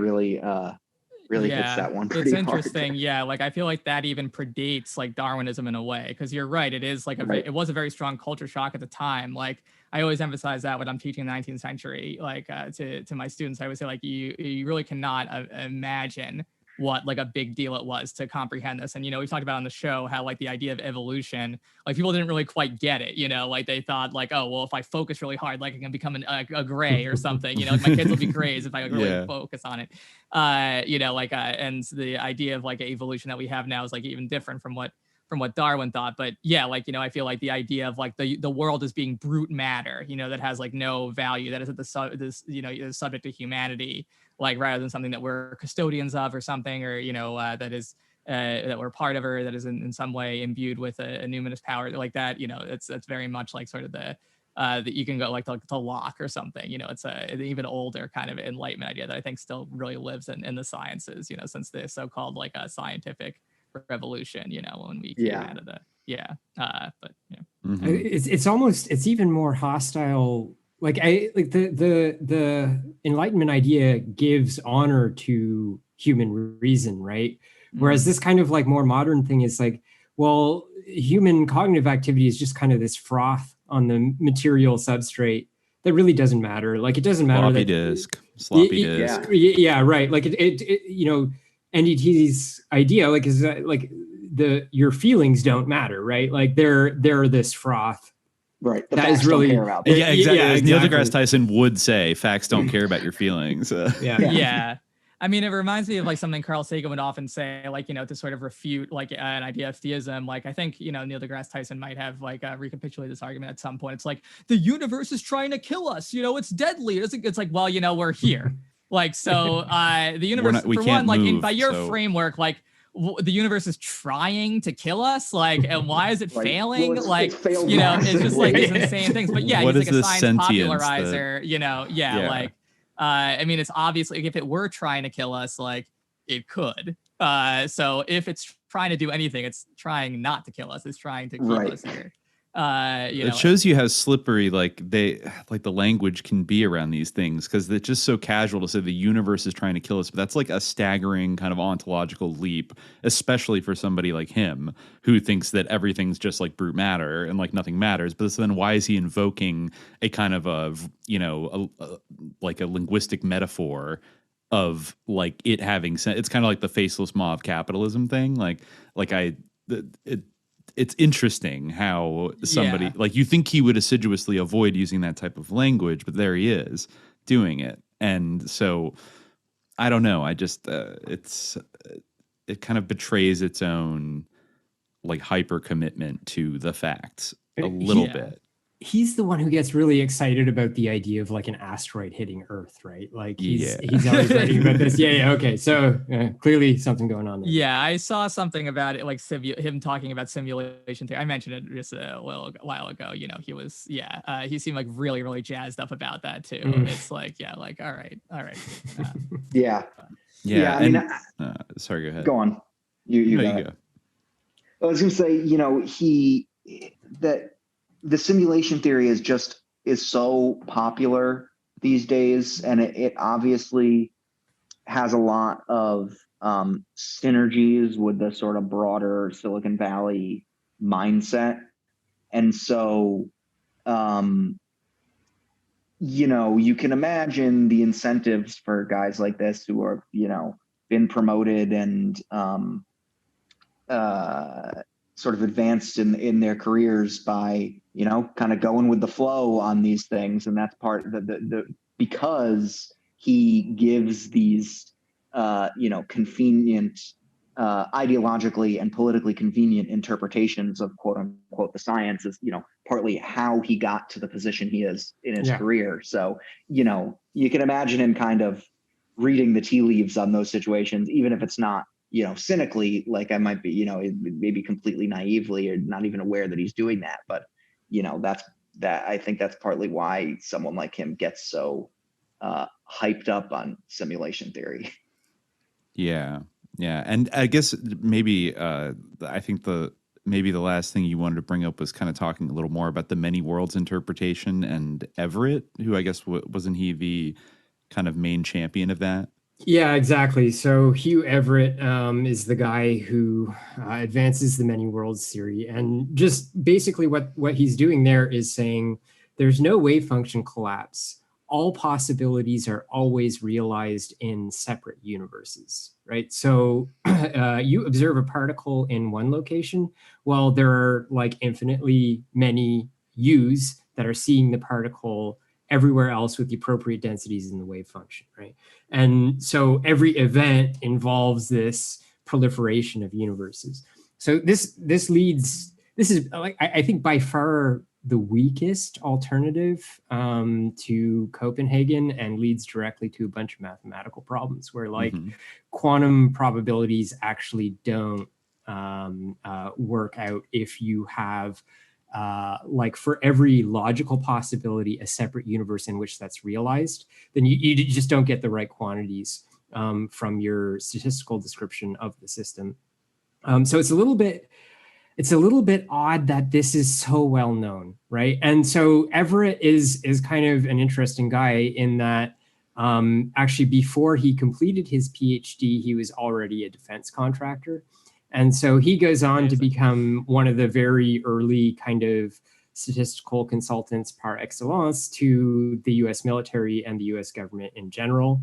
You know, he's one of these guys where, I mean, I don't know for sure that like he was influenced by intelligence agencies or by Silicon Valley, you know, anything like that. But certainly like he would be a very good candidate if you wanted to select and promote an alternative view that is really confusing and disabling and just like doesn't really give you any kind of like place to stand for something like a political or intellectual project or anything like that, right? Then you would want to promote many worlds theory. And so I think it is very interesting that someone with that kind of background, which is not to say physicists are kind of sus as a profession just because they're so intimately involved with the security state, right? And quantum mechanics is a great example of this. But certainly he is much more intimately involved with the security state than some others. Yeah, I noticed that, he was invited to join the Pentagon's Weapons Systems Evaluation Group in 1956, 2 years before he finished his PhD, kind of studied nuclear weapons at Sandia National Labs in Albuquerque, and did studies on the Minuteman missile project and stuff. And also kind of interestingly, like eventually he established a kind of defense contractor research firm called DBS Corporation in Arlington, Virginia. And they did do defense research, like for the Navy and like ship maintenance optimization, weapons applications. It primarily specialized in, quote, analyzing the socioeconomic effects of government affirmative action programs as a contractor under the auspices of the Department of Justice and the Department of Health, Education, and Welfare. For a period of time, they were supported by American Management Systems, which was a business consulting firm that drew upon algorithms developed by Everett. That's kind of a random like swerve a little bit that he's like, I don't know, he's analyzing the socioeconomic effects of government affirmative action programs. So he was an expert in optimization algorithms. So I mean, if you're a statistician who knows how to optimize something, you know how to optimize anything as long as it can be expressed mathematically. Okay. So that's yeah. I mean, it's not too unexpected, but certainly like this guy was favored by the state. He was ensconced his whole life basically within that apparatus. And so I think that probably has something to do with why Many Worlds is so well known, because it really is kind of like a crackpot alternative. And he had a student named David Deutsch, right, who is an Oxford professor now. He's still around, and he was like a huge champion of the Many Worlds hypothesis. Right. Yeah, that's interesting. Do you know much about him? I don't know. Okay. It's interesting. Yeah, I feel like, I mean, it's like a compelling like idea, like conceptually. Like I think, people like imagine, like in another universe, I could have been like, my life could have gone another way or something. I think that's like part of what is appealing is like the possibilities for like imagining these like, like it's like Gwyneth Paltrow like sliding doors stuff, like if you didn't shifting get on realities on TikTok. Yeah, exactly. Like it's like when the TikTok teens get mad that someone killed Draco Malfoy and their shifting reality experience because that is really Draco, like in another universe, like you committed murder, like, you should be, like you could go to jail for that. Like, like I don't know. I feel like it's like that sort of,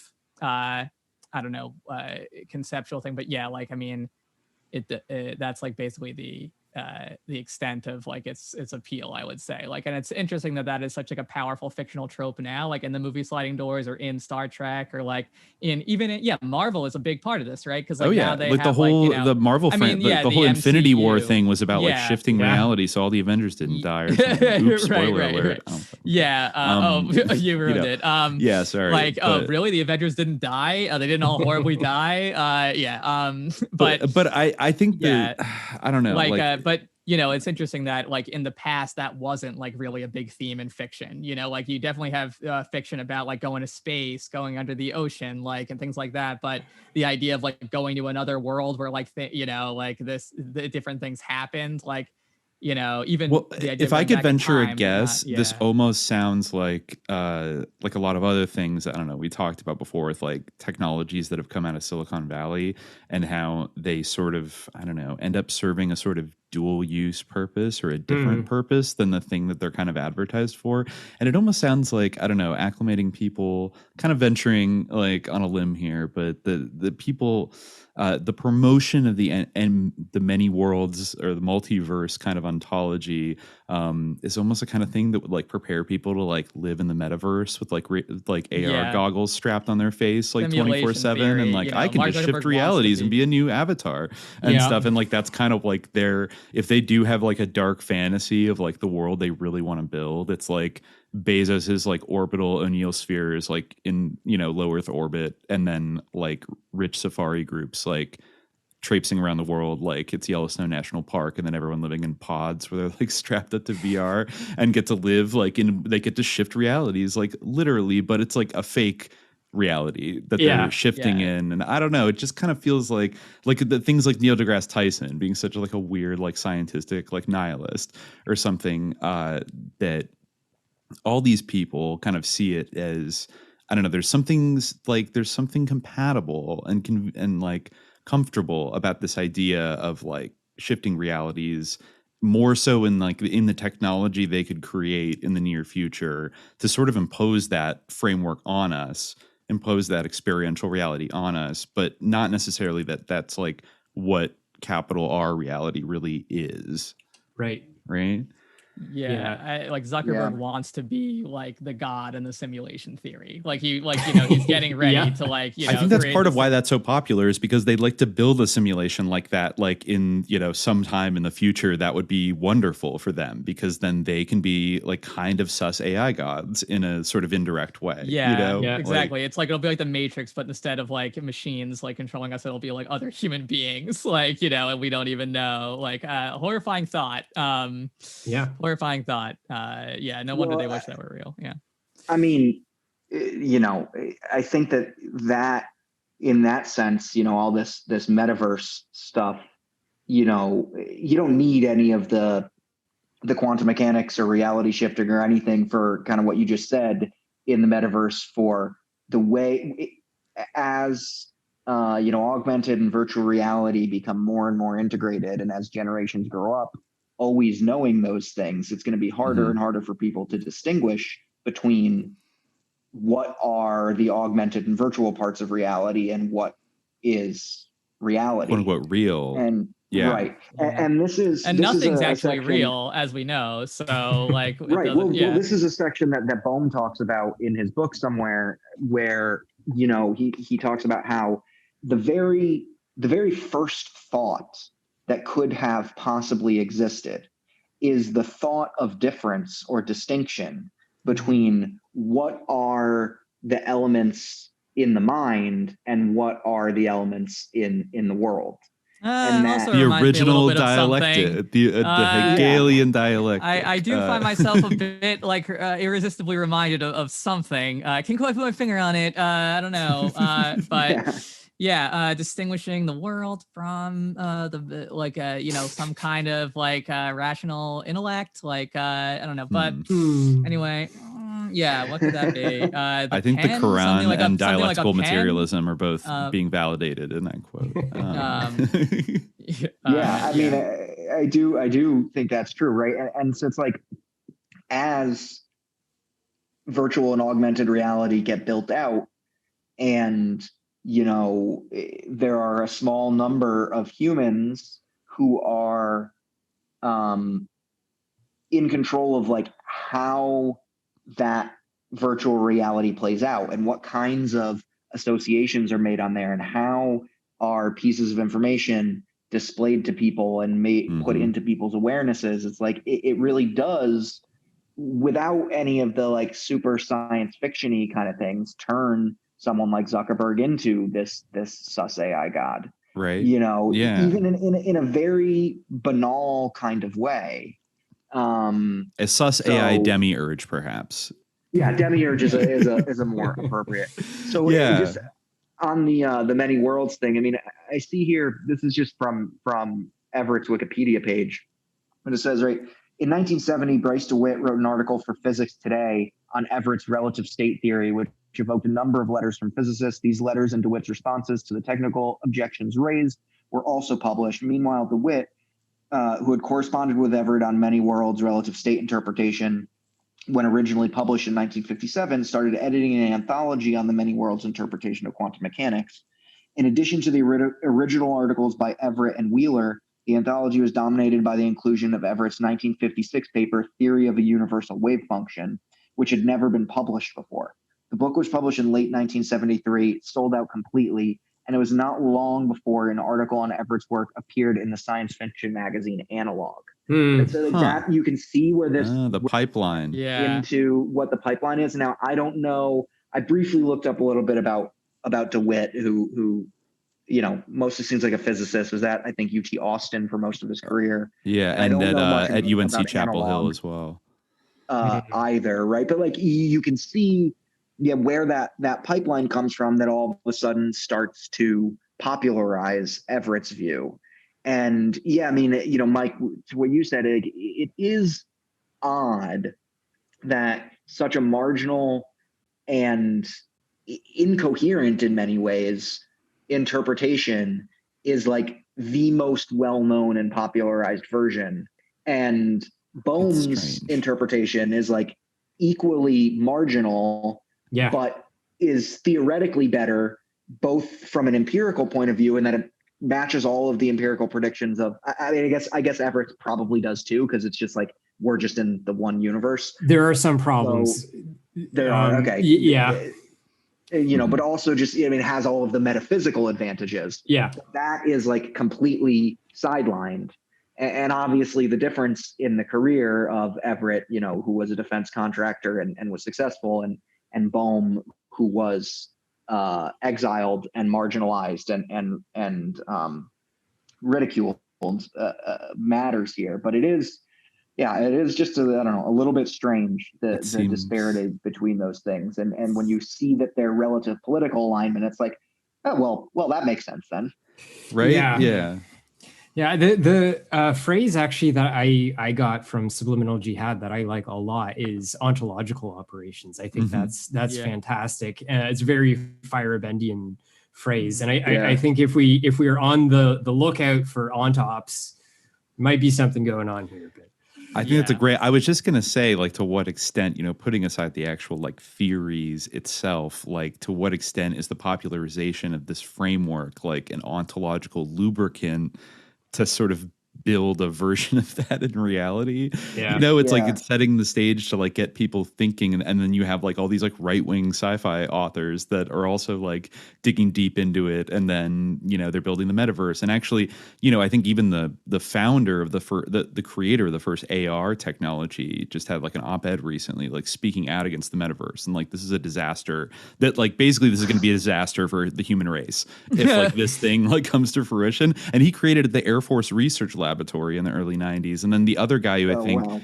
created a early version of a metaverse in the 90s. It sounds a lot like Deep Archer and Pynchon's Bleeding Edge. He also came out and said a very similar thing. Like, this is sketchy. Like, especially when, they're developing contact lenses right now that can have AR lenses, and once they're able to overlay that kind of Google Glass dream, where you're walking around and, like you said, like it becomes, people get raised in this environment and they can't distinguish between what is virtual and what is real anymore, then that's, that like, literally sounds like idea. Blue Beam, like the traditional Blue Beam, like the UFO sightings when we have those things on. I mean, exactly. Like the false messiah is like gonna appear and you won't be able to like tell the difference because you have like the implant. And it's also I wanted to mention earlier, but I didn't want to derail us. But I didn't actually realize that the place where the World Wide Web, I guess not the internet protocols of ARPANET, but the World Wide Web was created at CERN.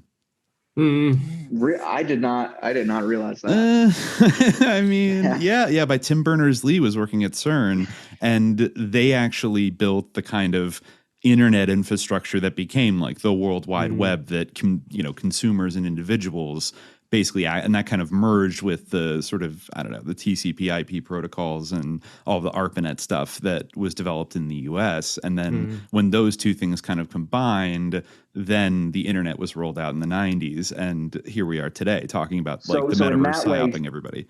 Right. In that way, CERN did open up a portal to hell. Yeah. No, I mean, like, that's what I love about it. Like, without getting, anything supernatural or religious or anything, they kind of opened a portal to hell. That's not what they, that's not what they intended. Opened the portal to this hell site. They logged on with their daemons and their gateways, and they unleashed this thing upon the world that is now like a a vessel for that is gin. very interesting, like that those two, like the interaction between those two things. I mean, one phrase that I got from you, Mike, which you just today, that I feel like we should not end without mentioning is a Copemorehagen, which hopefully become known as. I think we got an episode title. yeah, seriously. I mean, I don't know did someone mention earlier, like, TikTok reality shifting? Because that's obviously, I mean, you can see how that is, it couldn't even possibly exist as a cultural phenomenon without the already existing background of the many worlds that people just kind of know, right? And like, in a way, they created a portal to many worlds, like that became these apps that people exist parasocially on. And so people are, and so it's, is it that surprising that teenagers think they can reality shift on TikTok and that they're giving themselves like DID? Like, I mean, we've talked before about like the ontological like significance of dreams and how that differs, like, across like different epistemic regimes and things like that, like for like the classic example, see the prophet in a dream, like that's really him, same thing with like, under a different paradigm, like the reality shifting could be seen as lucid dreams. You go to sleep listening to your Harry Potter playlist, and then you have a very vivid dream, of being Draco's girlfriend. But like, they are interpreting it differently, which is that they are visiting another reality in which Draco is real. And that's why, like, if you cause harm to come to him, like you are a murderer, or at least, guilty of manslaughter or something, like, so you need to conduct yourself like, and that's just with like a device that you look at, like hold in your hand and look at. Once you're able to, like, my God, like God help us if like Neuralink, actually takes off and all that stuff. But even just putting on like glasses or goggles or like contact lenses, that ups the stakes of your immersion in that like false reality to such a, so it's like if people are already thinking they're really dating Draco Malfoy on the astral plane or something now, like what are they going to think in like 5 to 10 years? There's going to be like an implant that like injects LSD into your brain and like projects a false messiah like directly onto your retinas, like and that's like what it's gonna. I feel like we're like reaching that conversion. Like Hamilton Morris will be going on and being like, "This is great. Like I think this is awesome. Like I don't see any problem with this at all. It's the same thing as taking an ibuprofen. If you have a headache, like the PCP microchip that you can get put in your wrist. It gives you a steady dose of Sherm all throughout the day. Why worry about having like manage your own microdosing? Just get the implant and like it's fine. Well, we're about there, it seems. So I don't know. I mean, I think all of us have this sense in which I think the reason that this episode came together, that this Copenhagen interpretation really permeates our sort of social understanding of the world in a way that most people don't really consider. And I mean, the solution is actually think about what really exists and have a metaphysics and recognize that like there is no operating without metaphysics, whether it's naively as a person in the world or as a scientist. Yes, absolutely. Yeah, the idea that you're just being like, you're just being like, just dealing with like what you see or whatever. Like, I'm just an empiricist or something. Yeah, I think that's a great salient point that Fairbairn makes, like that you can just be empirical, and I think that people apply this when they have like a vulgar idea of what materialism is, where they're like, well, I'm being materialistic, so I'm just like, I don't have any metaphysics, I don't have any ideology or anything like that. Like, that's not really how that should function, I don't think. And I don't think that's really the intent or the original imagination of what materialism would be. But I think that's an interesting, in terms of the social dimension. I think that Bohm, in Wholeness and the Implicate Order, like really does point that out. Like at the beginning, he starts from like a sort of social critique where he says like this whole like fragmentalization that is part of this interpretation of quantum mechanics, like that is reflected in society. We're atomized people, everything is being like, disintegrated and compartmentalized like in our social world, and that is like fragmentalization is like the guiding principle of all this, like the basic like indivisible particle, and the way that like that is like the the basic thing and there's something beyond that, like this, it sort of spills over in that way. I think that kind of goes in with his sort of drive towards wholeness, which I feel like he reads from like a kind of Krishnamurti sort of lens, and the whole focus on wholeness is something that can be found in a lot of the works of a lot of sus people, but that doesn't mean that wholeness is bad. I also agree with the idea of wholeness, of a unity of the real or of existence. But yeah. I mean, I think it's interesting, reading the first chapters of Wholeness in the Implicate Order, where he's talking about, how you look everywhere in society and you see fragmentation. We're constantly breaking things up into separate things that actually should be considered whole. And whether he mentions, race or politics or nation states or all these things. And, I did think it interesting how, at least from a like a vulgar Marxist perspective, like you would read that and just be like, oh, this is like bourgeois idealism. Like, because what he's saying is that like all of these problems in society and in the world come out of problems of thought, and that if we were to conceive of these things appropriately as they are, as whole and indivisible, then we wouldn't come out with these problems. I think that that was very interesting to me, in that like his political prescriptions, which, I mean, he's not a political theorist, but like often seem to be like very much on the sort of idealism train. And yet he was a Marxist and a physicist, and like came to those views like through that space.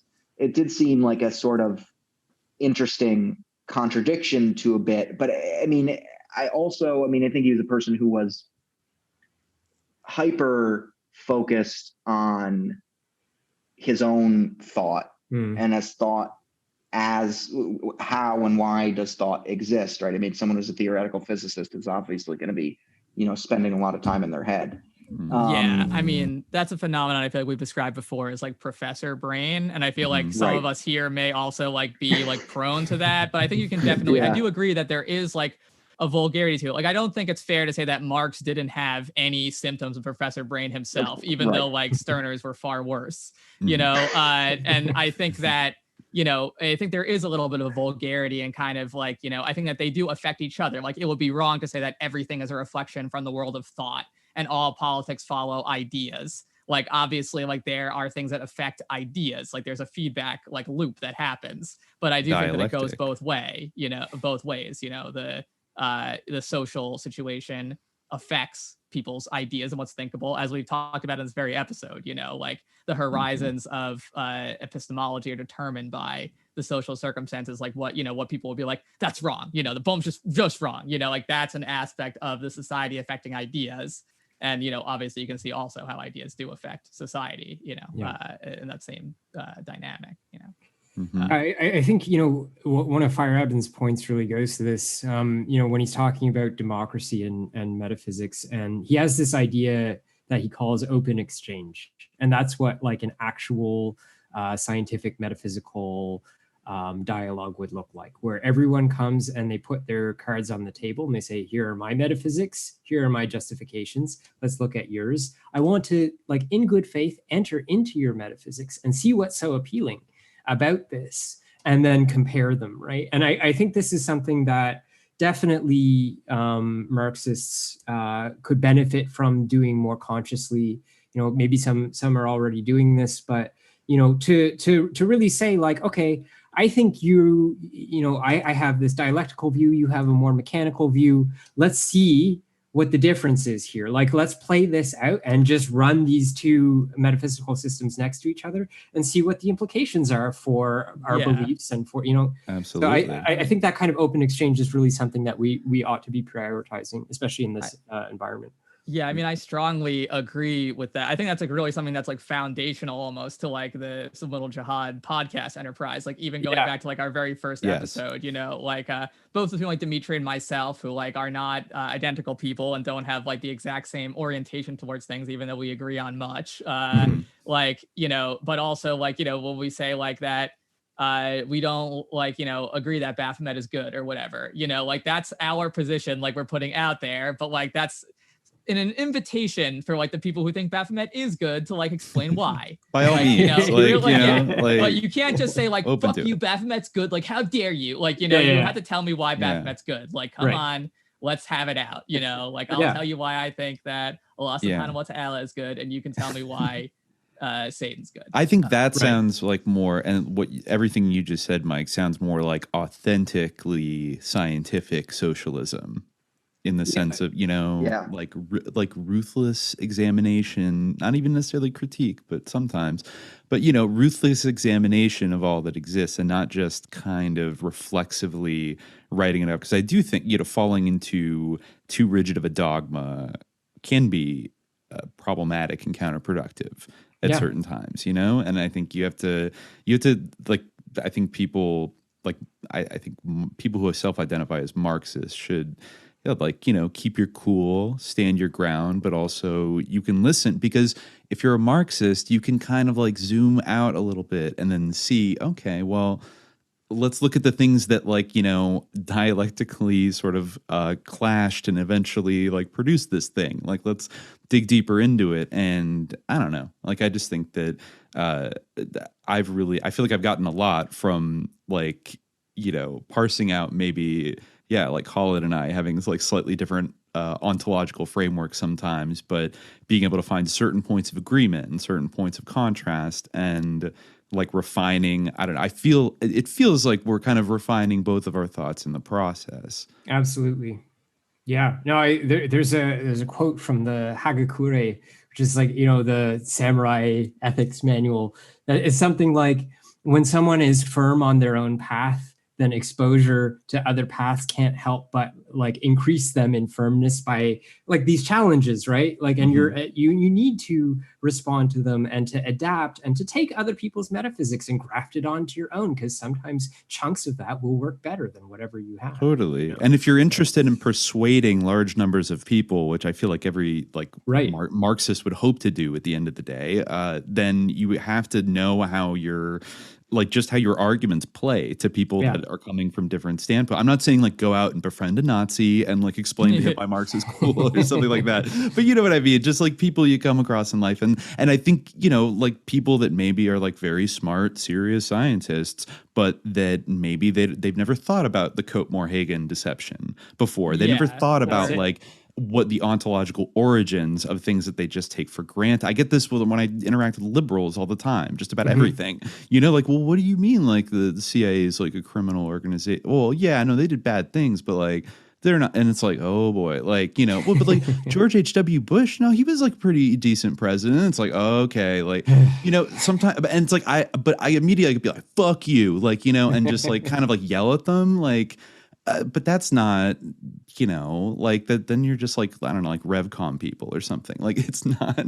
It doesn't seem to be very effective. And I'm more interested in like I can defend my own arguments. Like I can, like I'm not going to get like triggered or, you know, anything like that. I mean, I could get pissed off at something somebody says. But at the end of the day, I think we have to lean on the side of like, hey, like let's have a dialogue, and I think you can only kind of like sharpen your skills, both analytical and like persuasive, by doing that and being like open to hearing people out. And then you can disagree with them. You can denounce, you know, you could say you're full of shit afterwards, but like at least, you know, like hear where people can coming from. Cause Yeah. And I think that the hubris, like the whole attitude of like, oh, that's juvenile deviationism. Like I haven't read it, like, but that's juvenile deviationism. Like, and that's stupid, you know, even like, if you're like a Marxist, but you don't actually know anything about like this, you know, or like even the assumption that people like who are like genuine fascists, like are dumb. Like, no, like they're not actually dumb.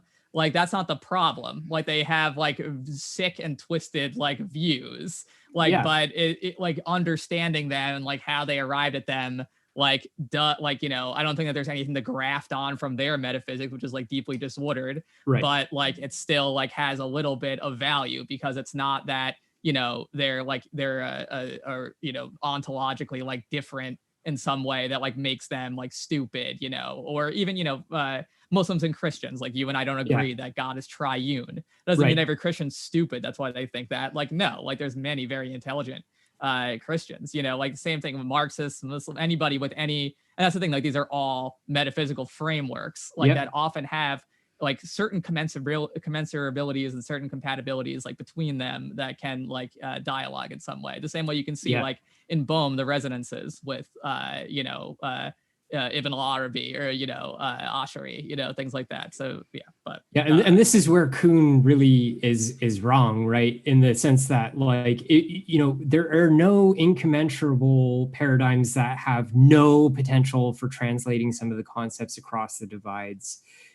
Like model comparison can be done with very, very different metaphysical views on the world. And the worst that's going to happen by entertaining someone else's metaphysics is that you get better at model comparison, right? So do it. Yeah, for sure. For sure. Do you guys, I know, Mike, you have a podcast, which is very good. This is some marginalia. I don't know. This is some marginalia. We have one episode, might be recording another. You can listen to it in various different like formats. Like you can have different background music, which I think is a very interesting touch. You can listen to it in an Ottoman garden. You can listen to it with no background music. Really? Because I opted for the Ottoman garden. This is an incredible augmented reality innovation that you've put on the podcast medium. I've never seen anything like that before, but I definitely appreciate it. Yeah, I call it immersion casting. It's all about my immersion. That's wonderful. Cool. And Jade, do you have no, I have nothing really to plug for myself. I mean, I'm on Twitter under the conspicuous handle at _Hague_ICC. The official Twitter account of the International Criminal Court. Right. So what I say there is quite definitive. So I guess you can follow me there. Hopefully this episode will help you get verified. Finally get that blue check for the International Criminal Court. Exactly. Then they'll understand that it is the official status of the International Criminal Court that this is where Henry Kissinger belongs. Yes, that's right. That's the whole position that nothing's real, and the quantum mechanics is what's keeping us from actually prosecuting any of these war criminals at the Hague. Once we can get over that, we need to collapse these multiple worlds in which they get away into one reality in which they don't. Right, exactly. We're just in one of those worlds. They've been prosecuted in other dimensions. We need a reality shift to the justice. The Soviets having won the Cold War. Yeah, exactly. We need to go to like the crisis in the Kremlin. Of a heart attack, and the 1980s went very differently.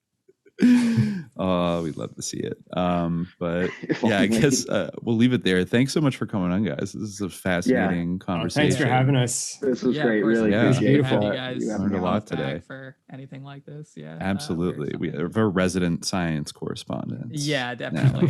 For sure. No, this was a lot of fun. If you think of other topics that you want to do in that respect, I'd definitely be happy with coming on again. And just give me a heads up, as I'm certainly, I think, a slower reader than you guys. So I do, any additional time to prepare. I don't know how you manage the volume of reading and preparing. It feels like you guys do for these. So I've always been impressed with that.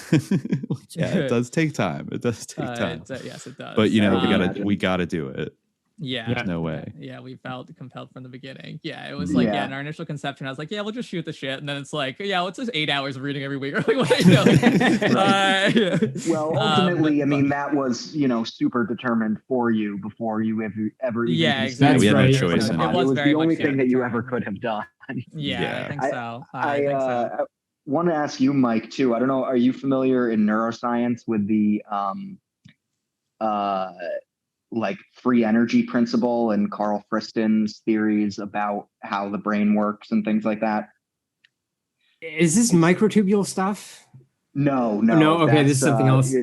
So it's sort of an extension of like Bayesian brain theories. Okay. And predictive coding and things like that. But it is remarkable. There are a ton of parallels to all of the things that we discussed today. I thought it was probably way too much to get into in this podcast, but it's a very interesting set of theories that are becoming increasingly popular. I mean, to your point earlier about people should like have discussions where they like put their metaphysical cards on the table. I mean, I think that that is starting to happen to some degree in neuroscience, in large part because people believe a lot of these theories that don't yet really make testable predictions, but about what it is the brain's doing and how the brain works. And Friston has extended this to not even just talk about the brain, but he believes that it's a theory that explains like all the self-organizing principles of life and like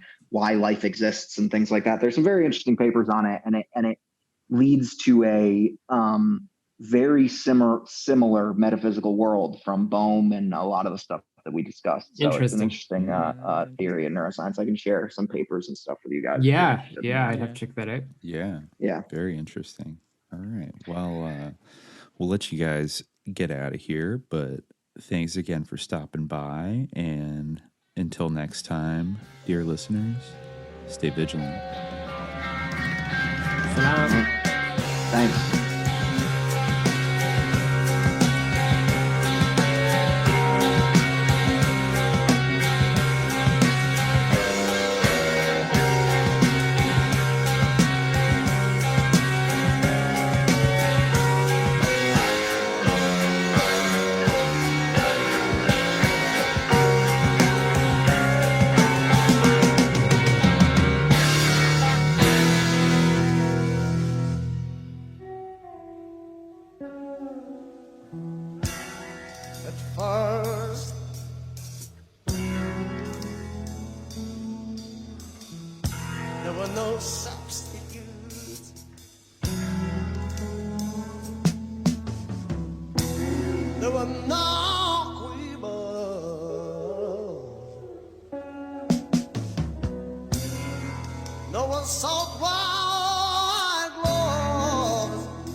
listen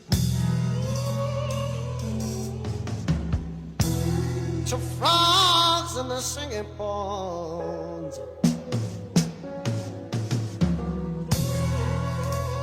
Until